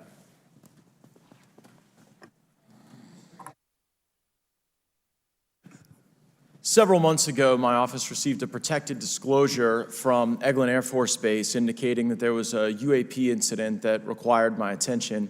I sought a briefing regarding that episode and brought with me Congressman Burchett and Congresswoman Luna. We asked to see any of the evidence that had been taken by flight crew in this endeavor and to observe any radar signature as well as to meet with the flight crew. We were not afforded access to all of the flight crew. And initially, we were not afforded access to images and to radar. Thereafter, we had a bit of a discussion about how authorities flow in the United States of America, and we did see the image. And we did meet with one member of the flight crew who took the image. The image was of something that I am not able to attach to any human capability, either from the United States or from any of our adversaries. And I'm somewhat informed on the matter, having served on the Armed Services Committee for 7 years, having served on the committee that oversees DARPA and advanced technologies for several years. When we spoke with the flight crew, and when he showed us the photo that he'd taken, I asked why the video wasn't engaged, why we didn't have a FLIR system that worked. Here's what he said. They were out on a test mission that day over the Gulf of Mexico. And when you're on a test mission, you're supposed to have clear airspace. Not supposed to be anything that shows up. And they saw a sequence of 4 craft in a clear diamond formation for which there is a radar sequence that I alone have observed in the United States Congress. One of the pilots goes to check out that diamond formation and sees a large floating, what I can only describe as an orb. Again, like I said, not of any human capability that I'm aware of. And when he approached, he said that his radar went down, he said that his FLIR system malfunctioned, and that he had to manually take this image from one of the lenses, and it was not automated in collection as you would typically see in a test mission. So I guess I'll start with Commander Fravor. How should we think about the fact that this craft that was approached by our pilot had the capability of disarming a number of the sensor and collection systems on that craft? Well, I think this goes to that national security side, and you can go back through history of things showing up at certain areas and disabling our capabilities, which is disheartening. And for us, I mean, like I said, it completely disabled the radar on the aircraft when it tried to do it, and the only way we could see it is passively, which is how he got that image. So I think that's a concern on what are these doing, not only how do they operate, but their capabilities inside to do things like this. And how should we think about 4 craft moving in a very clear formation, equidistant from one another, in a diamond? In all of the phenomenon, perhaps, Mr. Grave, that you've analyzed, have we ever seen multiple craft in a single formation? I have one particular case, and that was during the gimbal incident. The recording on the AT FLIR system shows a single object that rotates. You hear the pilots refer to a fleet of objects that is not visible on the FLIR system, and that was something that I witnessed during the debrief as part of the radar data on the situational awareness page. I would like to add, however, Congressman, there's a small bit of anger, I would say I would feel that those pilots are still facing that difficulty in reporting this topic, and they don't have the tools to be able to mitigate this issue. It just goes to show how serious this is and why this is such an important issue for our pilots and for our nation. It was stated explicitly to me by these test pilots that if you have a UAP experience, the best thing you can do for your career is forget it and not tell anyone. Because any type of reporting, either above the surface or below the surface, does have a perceived consequence to these people, and that is a culture we must change if we want to get to the truth. Mr. Chairman, I would observe that perhaps as we move forward from this hearing, there are some obvious next steps. Every person watching this knows that we need to meet with Mr. Grusch in a secure, compartmentalized facility so that we can get fulsome answers that do not put him in jeopardy and that give us the information we need. Second, I would suggest that the radar images that were collected of this formation of craft out of Eglin Air Force Base, and specifically the actual image taken by the actual flight crew that we can actually validate, be provided to the committee, subpoenaed if necessary, so that we're able to track how to get this type of reporting and analysis done in a more fulsome way. That would be my recommendation, humbly, as a guest here of the Fine Oversight Committee. I yield back. Ms. Mace? Thank you, Mr. Chairman, and good morning to our witnesses who are testifying today. I want to thank each of you for being here to discuss a topic of grave importance to our national security. Earlier this year, a Chinese spy balloon was shot down off the coast of my home state of South Carolina. Since the Roswell incident in 1947, many Americans have wondered about the dangers of unknown objects crisscrossing our skies. Whether these are UAPs or weather phenomena, advanced technology from American, allied, or enemy forces, or something more out of this world. So my first question, I have several questions, and if we can just be quick on these first two, I'm going to ask each of you the same question, and then I'll get to each of you individually. The first one, when you reported your experiences with a UAP, did any of you face any repercussions with your superiors, yes or no? No. No. I've actually never seen anything personally, believe it or not. So. All right. And then do you believe there's an active disinformation campaign within our government to deny existence of UAPs, yes or no? I don't have an answer to that. As previously stated publicly, yes. I think previously with like Project Blue Book, yes, but currently I don't speak for the United States government. Okay, thank you. I have a few questions for Mr. Graves. What percentage of UAP sightings in your belief go unreported by our pilots? This is an approximation based off of my personal experience speaking with a number of pilots, but I would estimate we're somewhere near 5% reporting perhaps. So like 95% basically don't report seeing UAPs? That's just my personal estimate. In the incident off Virginia Beach, do you believe the Navy took the danger to your aircraft seriously after it was reported? Absolutely. A few questions for Mr. Fravor. As an expert naval aviator, have you ever seen an object that looked and moved like the Tic Tac UAP?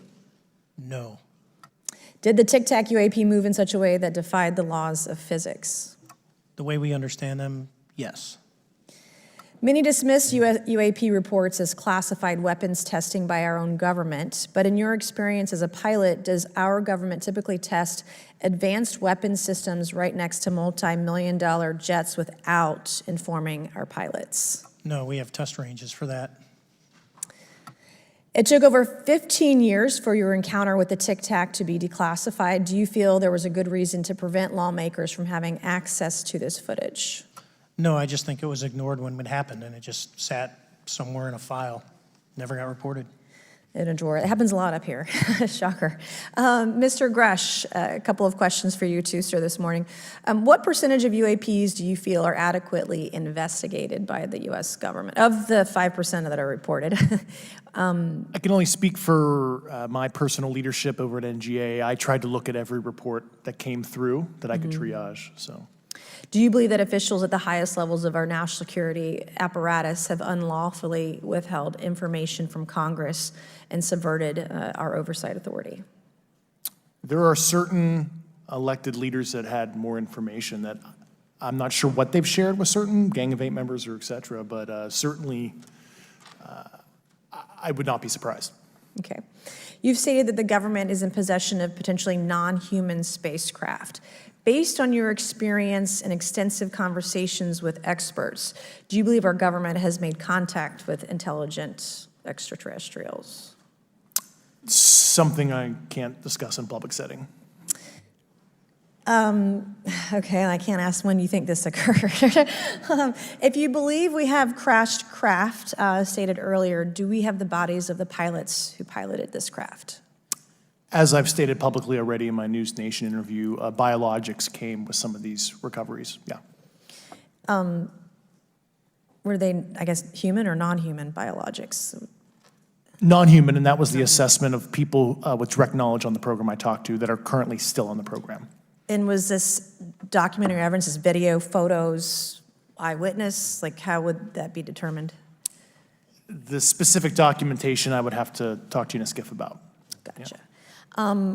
Okay, so, and you may or may not be able to answer my last question, and maybe we get into a skiff at the next hearing that we have, but who in the government, either what agency, sub-agency, what contractors, who should be called into the next hearing about UAPs, either in a public setting or even in a private setting? And you probably can't name names, but what agencies or organizations, contractors, et cetera, do we need to call in to get these questions answered, whether it's about funding, what programs are happening, and what's out there? I can give you a specific cooperative and hostile witness list of specific individuals that were in those. And how soon can we get that list?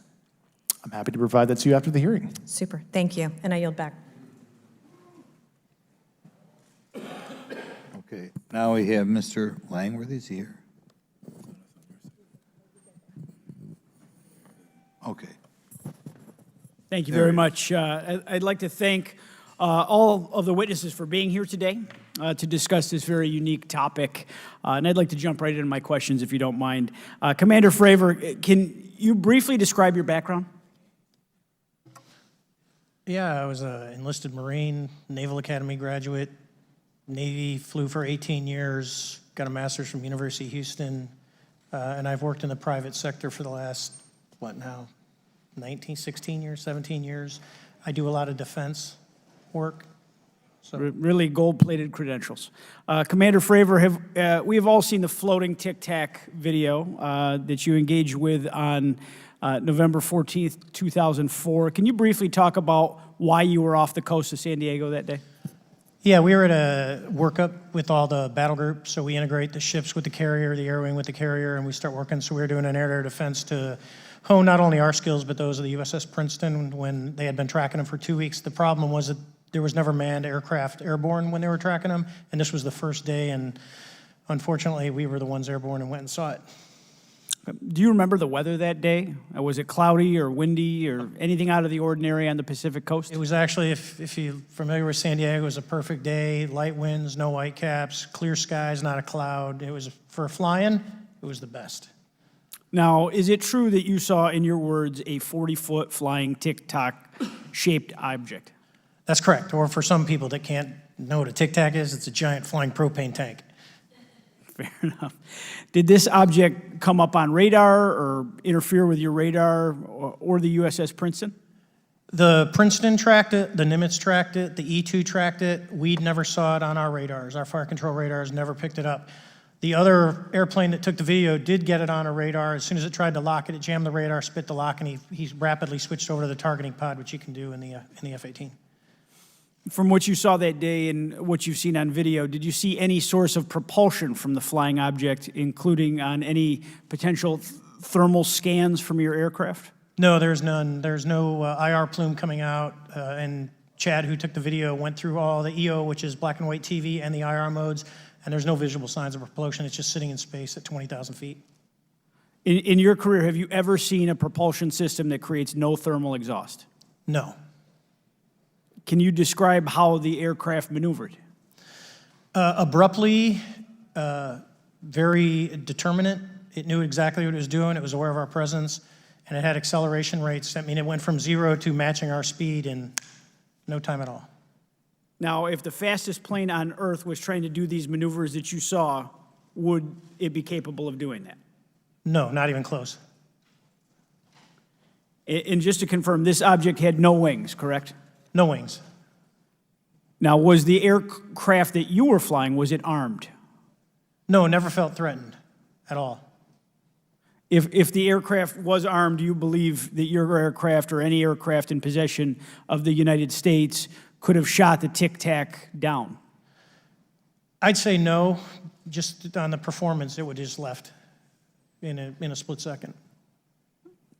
It looks like that we have a problem here that needs further investigation. Yes. In your belief, is this flying Tic Tac, I mean, is it capable of being the product of any other nation on the earth? No, like I said earlier, I think it defies current material science and the ability to develop that much propulsion. And I know there's been some physicists have done calculations, which is beyond anything that we have. Well, either the United States has an adversary here in this world that we don't know, or we really have some serious investigations to do. I really appreciate you being here. Is there anything else about the November 14th, 2004 incident that you think is important for this committee to know that you haven't been asked here today? No, it's been said it's probably the most credible UFO sighting in history based on all the sensors that were tracking it, and then for us to get visual and to go against the naysayers that it's something on the screen or whatever. I mean, there's 4 sets of human eyeballs. We're all very credible. Of the 6 of us that were involved in the thing, including the video, every one of us is going to do 20 plus years in the military in very responsible positions. So I'd say the world needs to know that. It's not a joke. No, thank you very much for your testimony here today for all of you, and I yield back, Mr. Chairman. Mr. Ogles. Thank you, Mr. Chairman, and thank you all for being here and the courage it took to come forward and again, the sacrifice that each of you have made. I serve on the National Security Subcommittee for the Financial Services Committee, so I really want to stay in the national security lane, if I may. So when we think about traditional adversaries and both us towards them and them towards us, we probe their capabilities. We look for weaknesses, and we collect that data, that reconnaissance for in the event we need it in the future. For each of you, yes or no question, based off of your own experience or the data that you've been privy to, is there any indication that these UAPs could be essentially collecting reconnaissance information? Mr. Graves? Yes. Mr. Grusch? Fair assessment, yeah. Mr. Fravor? Very possible. Again, in the national security vein, is it possible that these UAPs would be probing our capabilities? Yes or no, Mr. Graves? Yes. Grusch? Yes. Fravor? Definitely. Is it possible that these UAPs are testing for vulnerabilities in our current systems? Yes. Yes. Possible. Do you feel, based off of your experience and the information that you've been privy to, that these UAPs provide an existential threat to the national security of the United States? Mr. Graves? Potentially. Yes, sir, potentially. Same answer, potentially. Yeah, I'd say Fravor? definitely, potentially. Mr. Graves and Fravor, in the event that your encounters had become hostile, would you have had the capability to defend yourself, your crew, your aircraft? Absolutely not. Sir? No.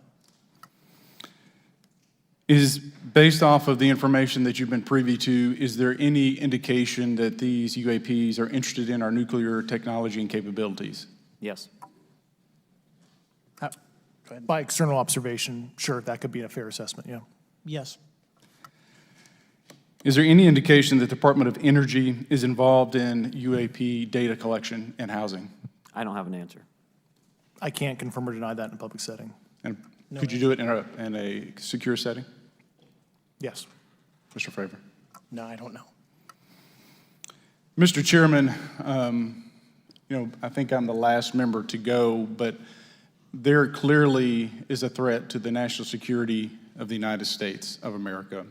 As members of Congress, we have a responsibility to maintain oversight and be aware of these activities so that, if appropriate, we take action. I would encourage the chairman to demand that we have any and all, but in particular Mr. Grusch, talk to us in a skiff. And if that access is denied, I will personally volunteer to initiate the Holman Rule against any personnel or any program or any agency that denies access to Congress. Mr. Chairman, with that, I will yield the remainder of my time to my fellow colleague from Tennessee, Mr. Burchett. Thank you, Mr. Chairman. Thank you, Mr. Ogles, for the great questions, brother. Mr. Grusch, I might have asked this before, but I want to make sure. Do you have any personal knowledge of someone who's possibly been injured working on legacy UAP reverse engineering? Yes. Okay. How were they injured? Is it something like a radioactive type situation or something we didn't understand? I've heard people talk about Havana syndrome type incidences. What was your recollection of that? I can't get into specifics, but you could imagine assessing an unknown unknown. There's a lot of potentialities you can't fully prepare for. How do you think we ought to handle UAP whistleblower complaints like yours in the future? Yeah, there was some issue with mine. So, PPD-19 process, it goes to the Intel committees, either through PPD-19 or ICD-120. There's not a good way for the Intelligence Community Inspector General to provide that to other committees. And I asked my information to be sent to the House and Senate Armed Services Committee because there are Title X equities at play, but there was no smooth process to do so. Yeah. It's a trash can. Are you aware of any individuals that are participating in reverse engineering programs for non-terrestrial craft? Personally, yes. Mm-hmm. Do you know any that would be willing to testify if there were protections for them? Certainly closed door and assurances that breaking their NDA, they're not going to get administratively punished for so. Yeah. I yield, Mr. Chairman. Thank you. I'm going to do something a little bit out of the ordinary here. We're going to give 3 people a chance at an additional 3 minutes. So Mr. Burchett, do you want to keep going? Why don't you come back to me, Mr. Chairman? Ms. Luna, if she's is she on that list? I'm on the special. Sure. Chairman, I'd like to submit for the record an article by News Nation, and it follows Mr. Grush's full interview for the record. Without objection. Thank you. Mr. Grusch, why is it that you refer to the phenomenon as non-human intelligence? Why deviate from the basis of extraterrestrial life? I think the phenomenon is very complex, and I like to leave an open mind analytically to specific origin.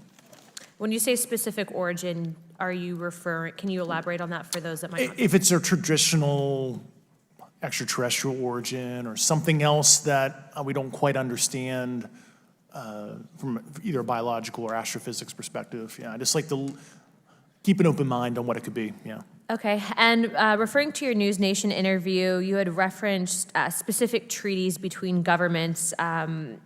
Article 3 of the Nuclear Arms Treaty with Russia identifies UAPs. It specifically mentions them. To your knowledge, are there safety measures in place with foreign governments or other superpowers to avoid an escalatory situation in the event that a UAP malevolent event occurs? Yeah, you're referring to actual a public treaty in the UN Register. It's funny you mentioned that. Yeah, the Agreement on Measures to Reduce the Risk of Outbreak of Nuclear War signed in 1971. Unclassified treaty, publicly available. And if you cite the George Washington University National Security Archives, you will find the declassified in 2013 specific provisions in the specific red line flash message traffic with the specific codes pursuant to Article 3 and Article, also Situation 2, which is in the previously classified NSA archive. What I would recommend, and I tried to get access, but I got a wall of silence at the White House, was those specific incidents when those message traffic was used. I think some scholarship on that would open the door to a further investigation using those publicly available information. Thank you. And then my last question with 51 seconds remaining. You mentioned white-collar crimes potentially being taking place in regards to a cover-up. Can you please elaborate? I have concerns based on the interviews I conducted under my official duties of potential violations of the Federal Acquisition Regulations, the FAR. Thank you very much, Chairman. I yield the remainder of my time. Okay, we'll go to Mr. Raskin for 3 minutes. Thanks, Mr. Chair, and I thank the witnesses for their endurance and service today. Mr. Fravor, you've described your episode in detail now, and you call it the most credible UFO sighting in history. But I wonder, was this the first time that you encountered a UFO or a UAP in 2004? Yes. And what was your general attitude or perspective on the UFO discussion before that happened? I never felt that we were alone with all the planets out there, but I wasn't a UFO person. I wasn't watching History Channel and MUFON and all that. And have you had experiences or encounters since that happened? No. And so have you formed any general conclusions about what you think you experienced then? Yes, I think what we experienced was, like I said, well beyond the material science and the capabilities that we had at the time, that we have currently, or that we're going to have in the next 10 to 20 years. Very good. Mr. Grusch, you've been able to answer in great detail on certain questions, and then other things you say you're not able to respond to. Can you just explain where you're drawing the line and what's the basis for that? Yeah, based on my DOPSR security review and what they've determined that is unclassified. I see. So you're answering any questions that just call upon your knowledge of unclassified questions, but anything that relates to classified matters you're not commenting on in this context? In an open session, but happy to participate in a closed session at the right level, yeah. Okay. And Mr. Graves, you've said that there are dozens of fellow pilots, military pilots. Are there also commercial pilots who've encountered the same kind of sightings that you described before? They are similar. Commercial pilots have less range and less sensors to be able to reach out and look for objects over wide swaths of airspace. And so pilots are seeing them, commercial pilots are seeing them, and they're typically closer, and the range of what they're seeing is pretty large. What is the most vivid, concrete sighting with the naked eye of the objects that you described before, the cube-like objects? Certainly. I think the most vivid sighting of that would have been near midair that we had at the entrance to our working area. One of these objects was completely stationary at the exact entrance to our working areas, not only geographically, but also at altitude. So it was right where all the jets are going, essentially, on the eastern seaboard. The two aircraft flew within about 50 feet of the object, and that was a very close visual sighting. And you were in one of the aircraft? I was not. I was there when the pilot landed. He canceled the mission after, and I was there. He was in the ready room with all his gear on, with his mouth open, and I asked him what the problem was, and he said he almost hit one of those darn things. He said he was 50 feet away from it? Yes, sir. And his description of the object was consistent with the description you gave us before? A dark gray or a black cube inside of a clear sphere. Inside of a clear sphere? Yes. And with no self-evident propulsion system? No wings, no IR energy coming off of the vehicle, nothing tethering it to the ground. And that was primarily what we were experiencing out there. I'm over time. Thank you very much for your service, and I yield back to you, Mr. Chairman. Very good. Mr. Burchett? Thank you, Mr. Chairman. This is for all three of y'all, starting with Mr. Graves. Why did you come forward on this issue? I came forward because I felt that my colleagues did not have a way to mitigate this safety threat, and I wanted to help them. I was trained as an aviation safety officer by the Navy, and this it just felt right. I felt like I had to help the folks that were still flying and dealing with this. Mr. Grusch? Purely a sense of duty. My first sworn oath when I was a cadet 18 years ago, and I still uphold that even out of the uniform. Commander? I was pestered by a friend, and I asked why, and he said, "You're the one person that they can't discredit, and you'll add credibility to the New York Times article." And so after about 6 times, I said, "Okay." Honest. Yeah. This town isn't made, unfortunately, by people like y'all. We thank y'all. And I do want to also thank the people in the audience and the people that are watching this that can't be, people all over the world that have kept this issue alive. You've endured criticism and derogatory remarks, and we're trying to get to the bottom of it. And so God bless y'all. Thank y'all so much. We really appreciate you guys and gals.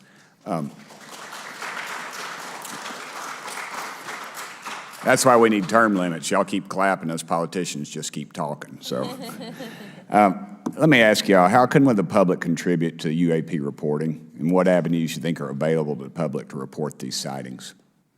Well, right now, I don't think there is a lot of public options for every man to be able to report on this. I think even for professionals that have sensor data that are seeing these on a regular basis, they're still hesitant to come forward. And so for the general public, I think encouraging the conversations that we're having today, looking for technology solutions that can be distributed so that objective data can be gathered is the first place to go. Mr. Grusch? I'll just touch on the whistleblower side of it. I do encourage, current and former military, intelligence community, and industry contractors to come forward in a legal way, either through the IC or DoD or whatever the cognizant IGs are, to lead, join me in this discussion.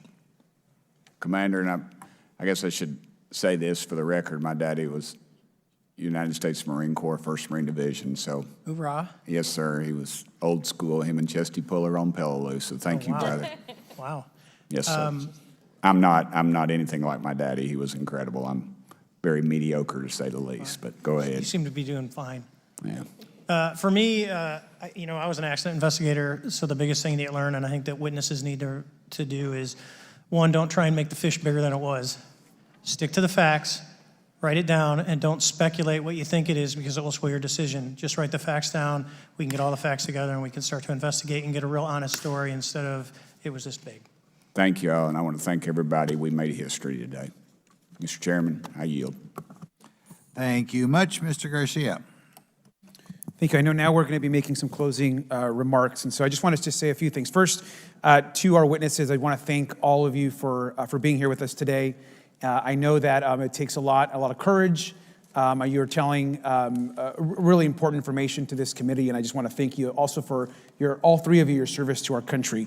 I also want to just note that today's hearing was both important but also serious, and I want to thank our subcommittee chairman, Mr. Grothman, I think for running a very fair and substantive hearing. I do want to thank the committee staff on both sides for the amount of work that it took to put this hearing in place, and certainly to all the members that have been involved in this issue prior to the hearing.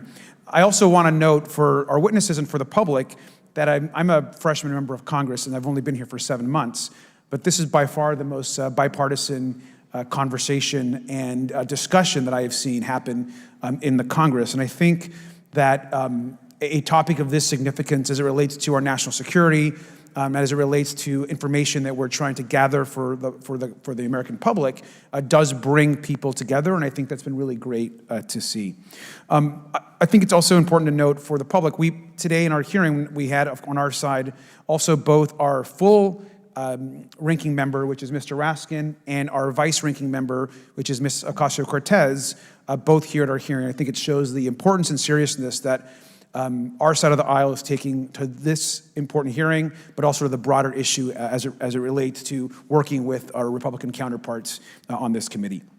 I want to additionally add that I think it's really important that we have and continue these discussions and these hearings. Clearly, there's a lot of information that we don't know, but it's also very clear that we have to continue our investigation and accountability on asking the right questions and ensuring that they're part of the public record. One thing that was important today is some folks might wonder, why are we asking questions that might already be out there or that have been asked before? It's important that they're asked and put into the public record as it relates to this committee. And so I want to thank you for, answering some questions multiple times. I know, not just in maybe meetings you had with some members, but also here in the public. Let me also just add an additional note that it's important also that our friends in the media and those that are not just reporting on this hearing, but that have reported on this topic and that may in the future, the media has an important role in this process. And it's very important that the media engages, does independent investigation, and reports on not just what happened today, but what they see independently as what is happening around UAPs in the broader community. That is also an important public benefit that we have in trying to get the information and the facts as it relates to this. Let me also just say finally that as a teacher and an educator and a longtime teacher and researcher, that I also really believe in following facts, in doing your homework, and in making sure that you follow science as we try to get as most information as possible. And so I want to thank you all for agreeing to do that today. Transparency is a cornerstone of government. We live in a vast galaxy, a lot of unanswered questions, and thank you all for being here today. Mr. Chairman. Thank you. I'd like to one more time thank Mr. Burchett and Ms. Luna for bringing this to our attention. It's a topic that has interested me since I was in school.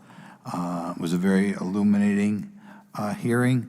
Obviously, I think several of us are going to look forward to getting some answers in a more confidential setting. I assume some legislation will come out of this. Sure.